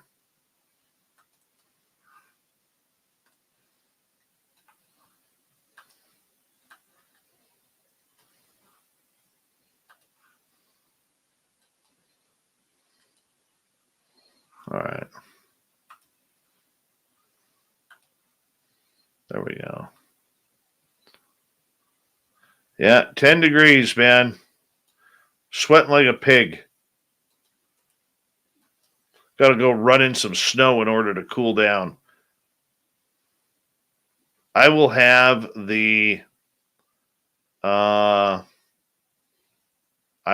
my window open tonight. Guaranteed. Have my window open tonight.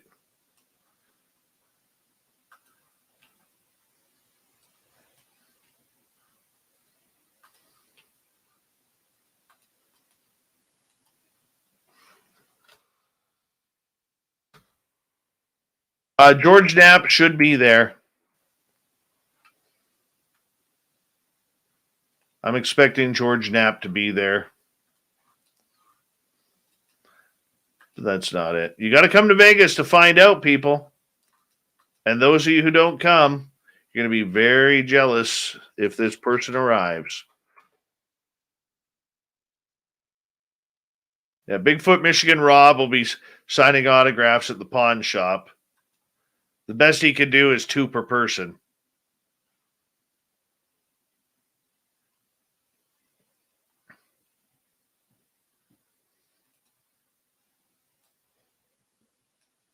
Can't make that stuff up.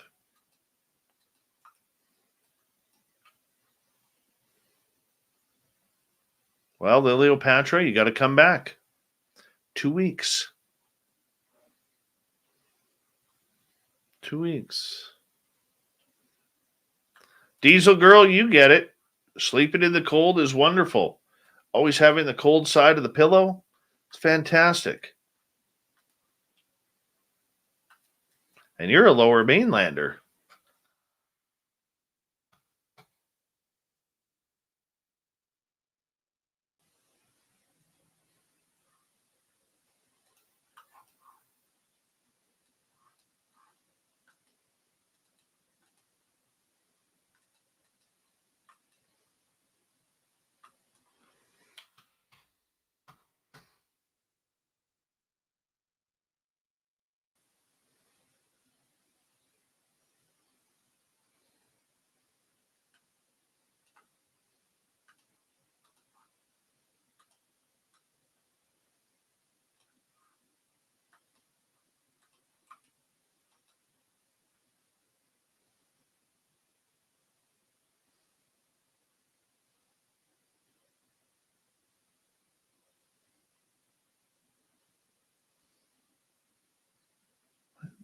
There.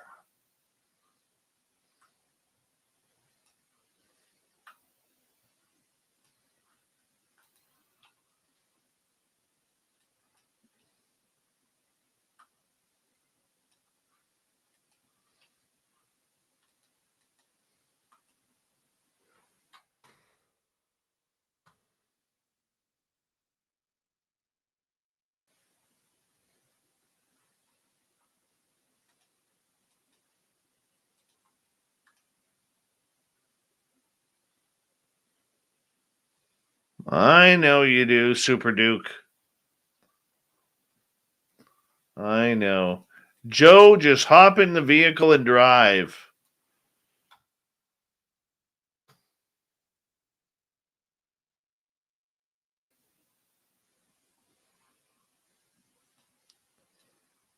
Set up the GoFundMe account for the Uber. Set it up, Joe. Come on, buddy. Set it up. We got to Uber him down.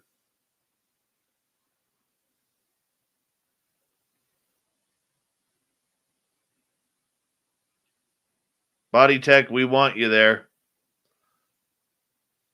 Did my daughter get my hair?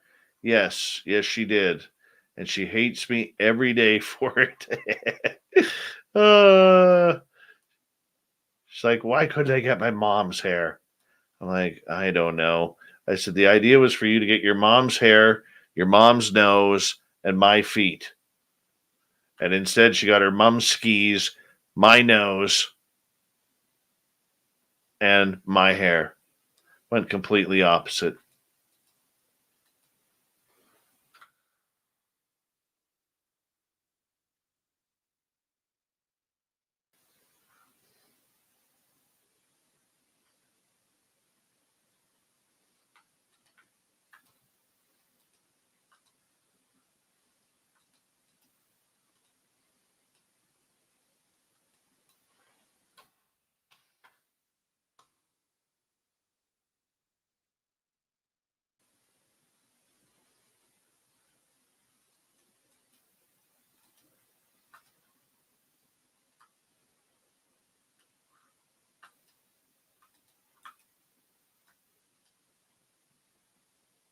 Barry Brown Construction, what's happening?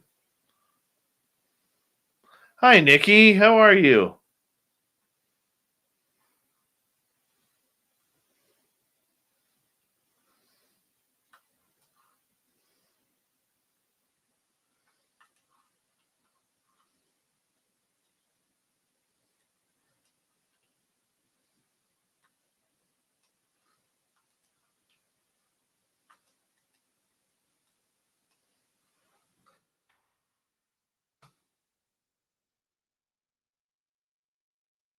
Body Tech, we are going to do it again next year. It's going to be a little bit more organized. And I'm going to probably do it at the same place. And, but I'm going to probably do it a month later. And, like I said, have a little bit more organized for all of you.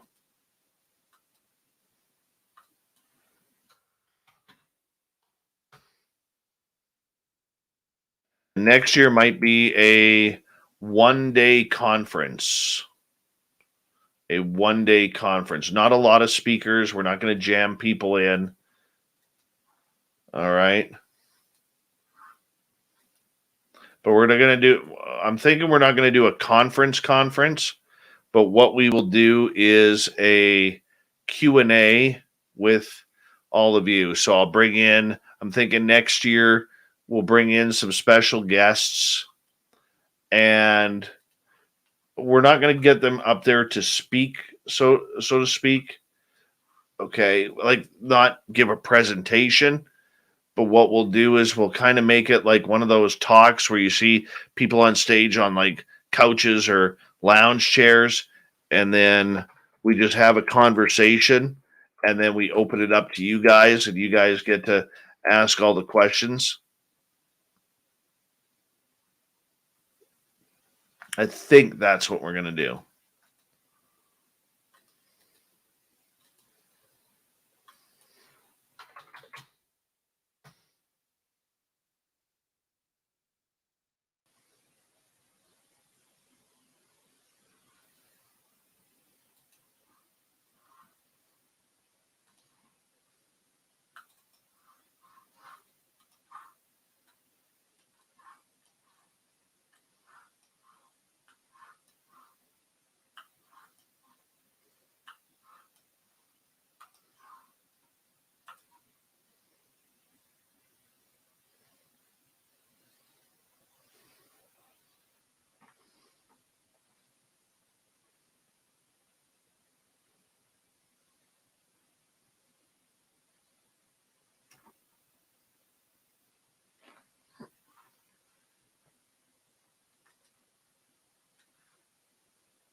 What else you guys want to know?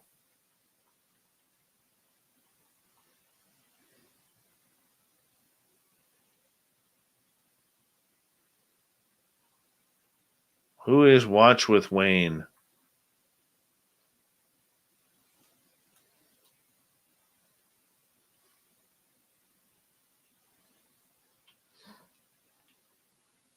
Lars Janssen, good morning to you. Good night, D. Gorgeous Swagger.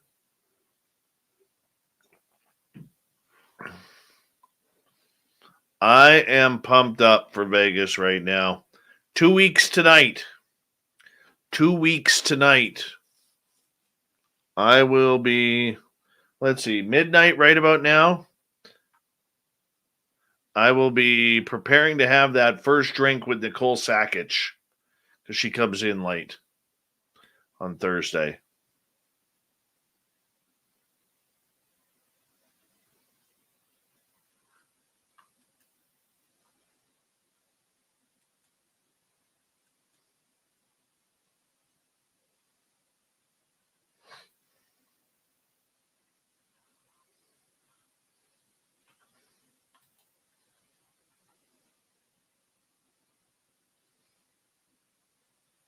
Vic Cundiff is a great, great dude, but he is not the best at interviews because he just reads stories. He's not a researcher. So I've done Vic Cundiff before. I think he's great. Love his channel. But he's a very tough interview. I could try and get Alexandra. If you guys have any guest suggestions, email them to info@spacedoutradio.com or bookings@spacedoutradio.com.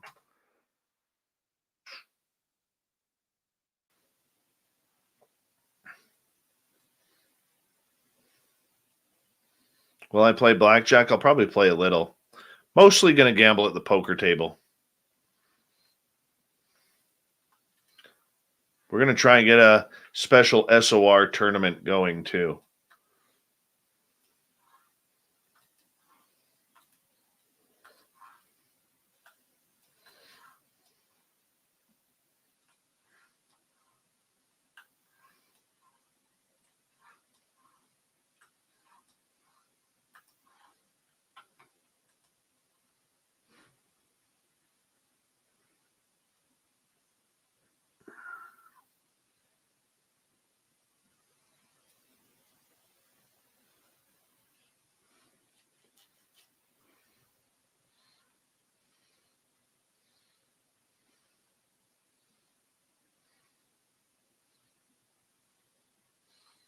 Okay, let's load these up.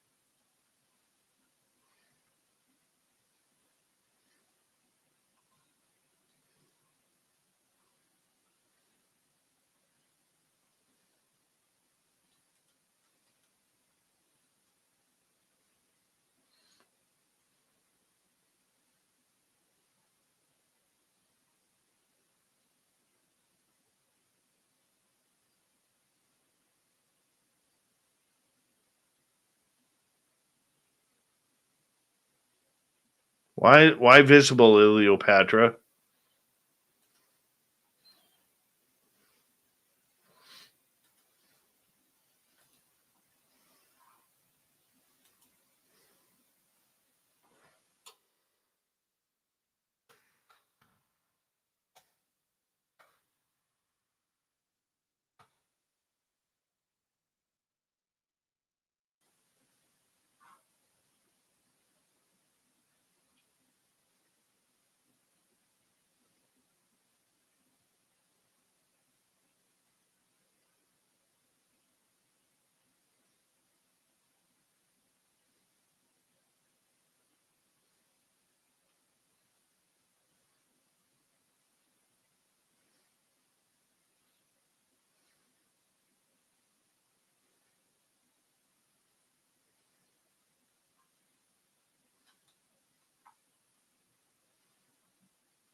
That makes sense.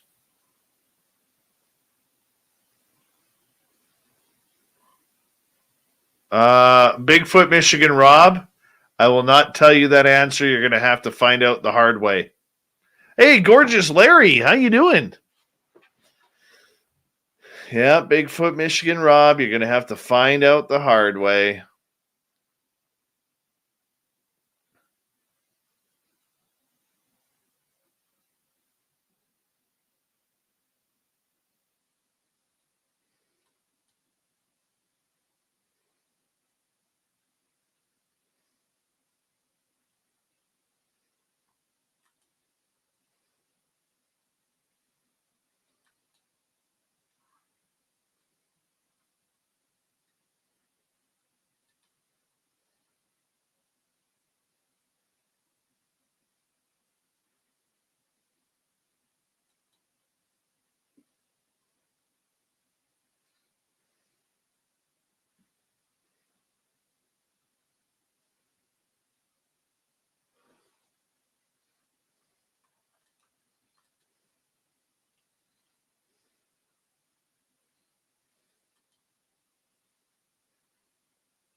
Hmm.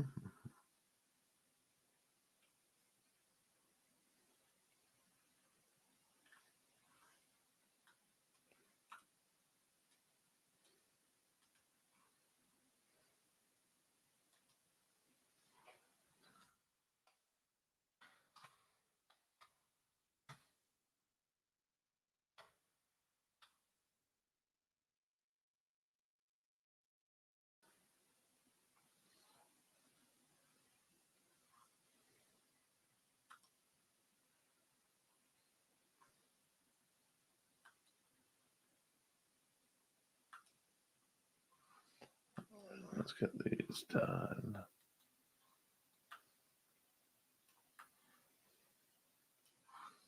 Close that off. Sorry, guys. Give me 2 seconds here.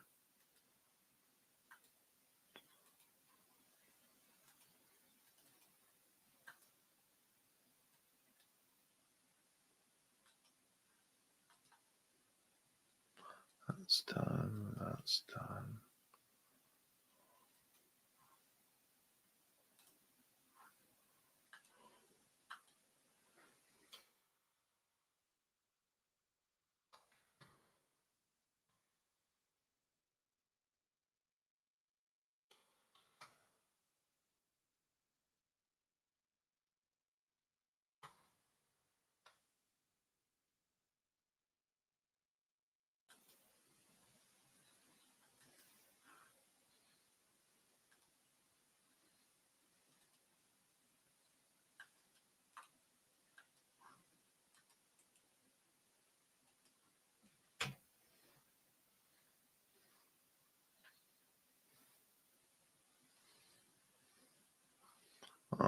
Joe, I'm sending you something.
All right.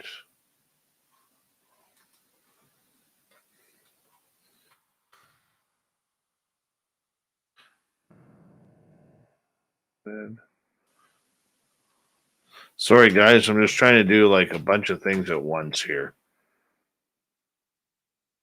That's done. Oh, not yet. Now it's done. Cool. All right.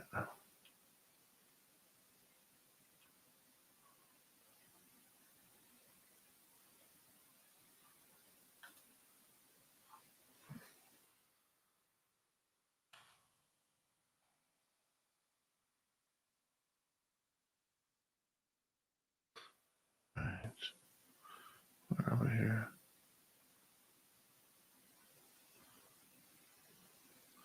I don't think you could, Liliopatra.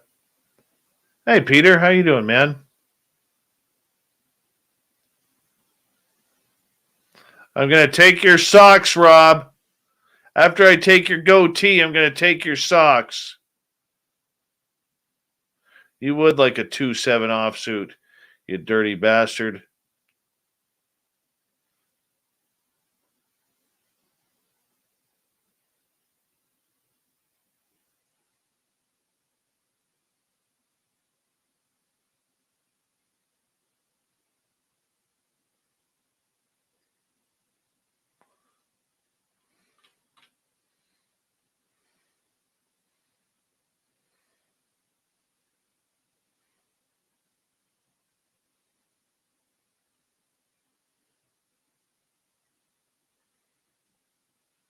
All right, everyone. I'm going to make my way to bed. Tomorrow night on the show, I think we're talking Dogman. We're going to have the misadventures of Nick Valente and D.A. Roberts back tomorrow night. Going to be a lot of fun. A lot of fun. So let me say goodnight to all of you. But before we do, thank you to Cat Chaser for the hat trick of super chats, Christina Gomez with a pair, Sugar Britches, the gorgeous Kira, Rex, Steve, and Nikki for the amazing super chats tonight. Thank you so much. Hey, Watch with Wayne, how you doing, man? Thank you for coming on in. Rose Demaray looking lovely tonight. But I will talk to you all tomorrow night, 9 p.m. Pacific, midnight Eastern. See you then. Hold on. We got to do this thing here. Yeah, here we go.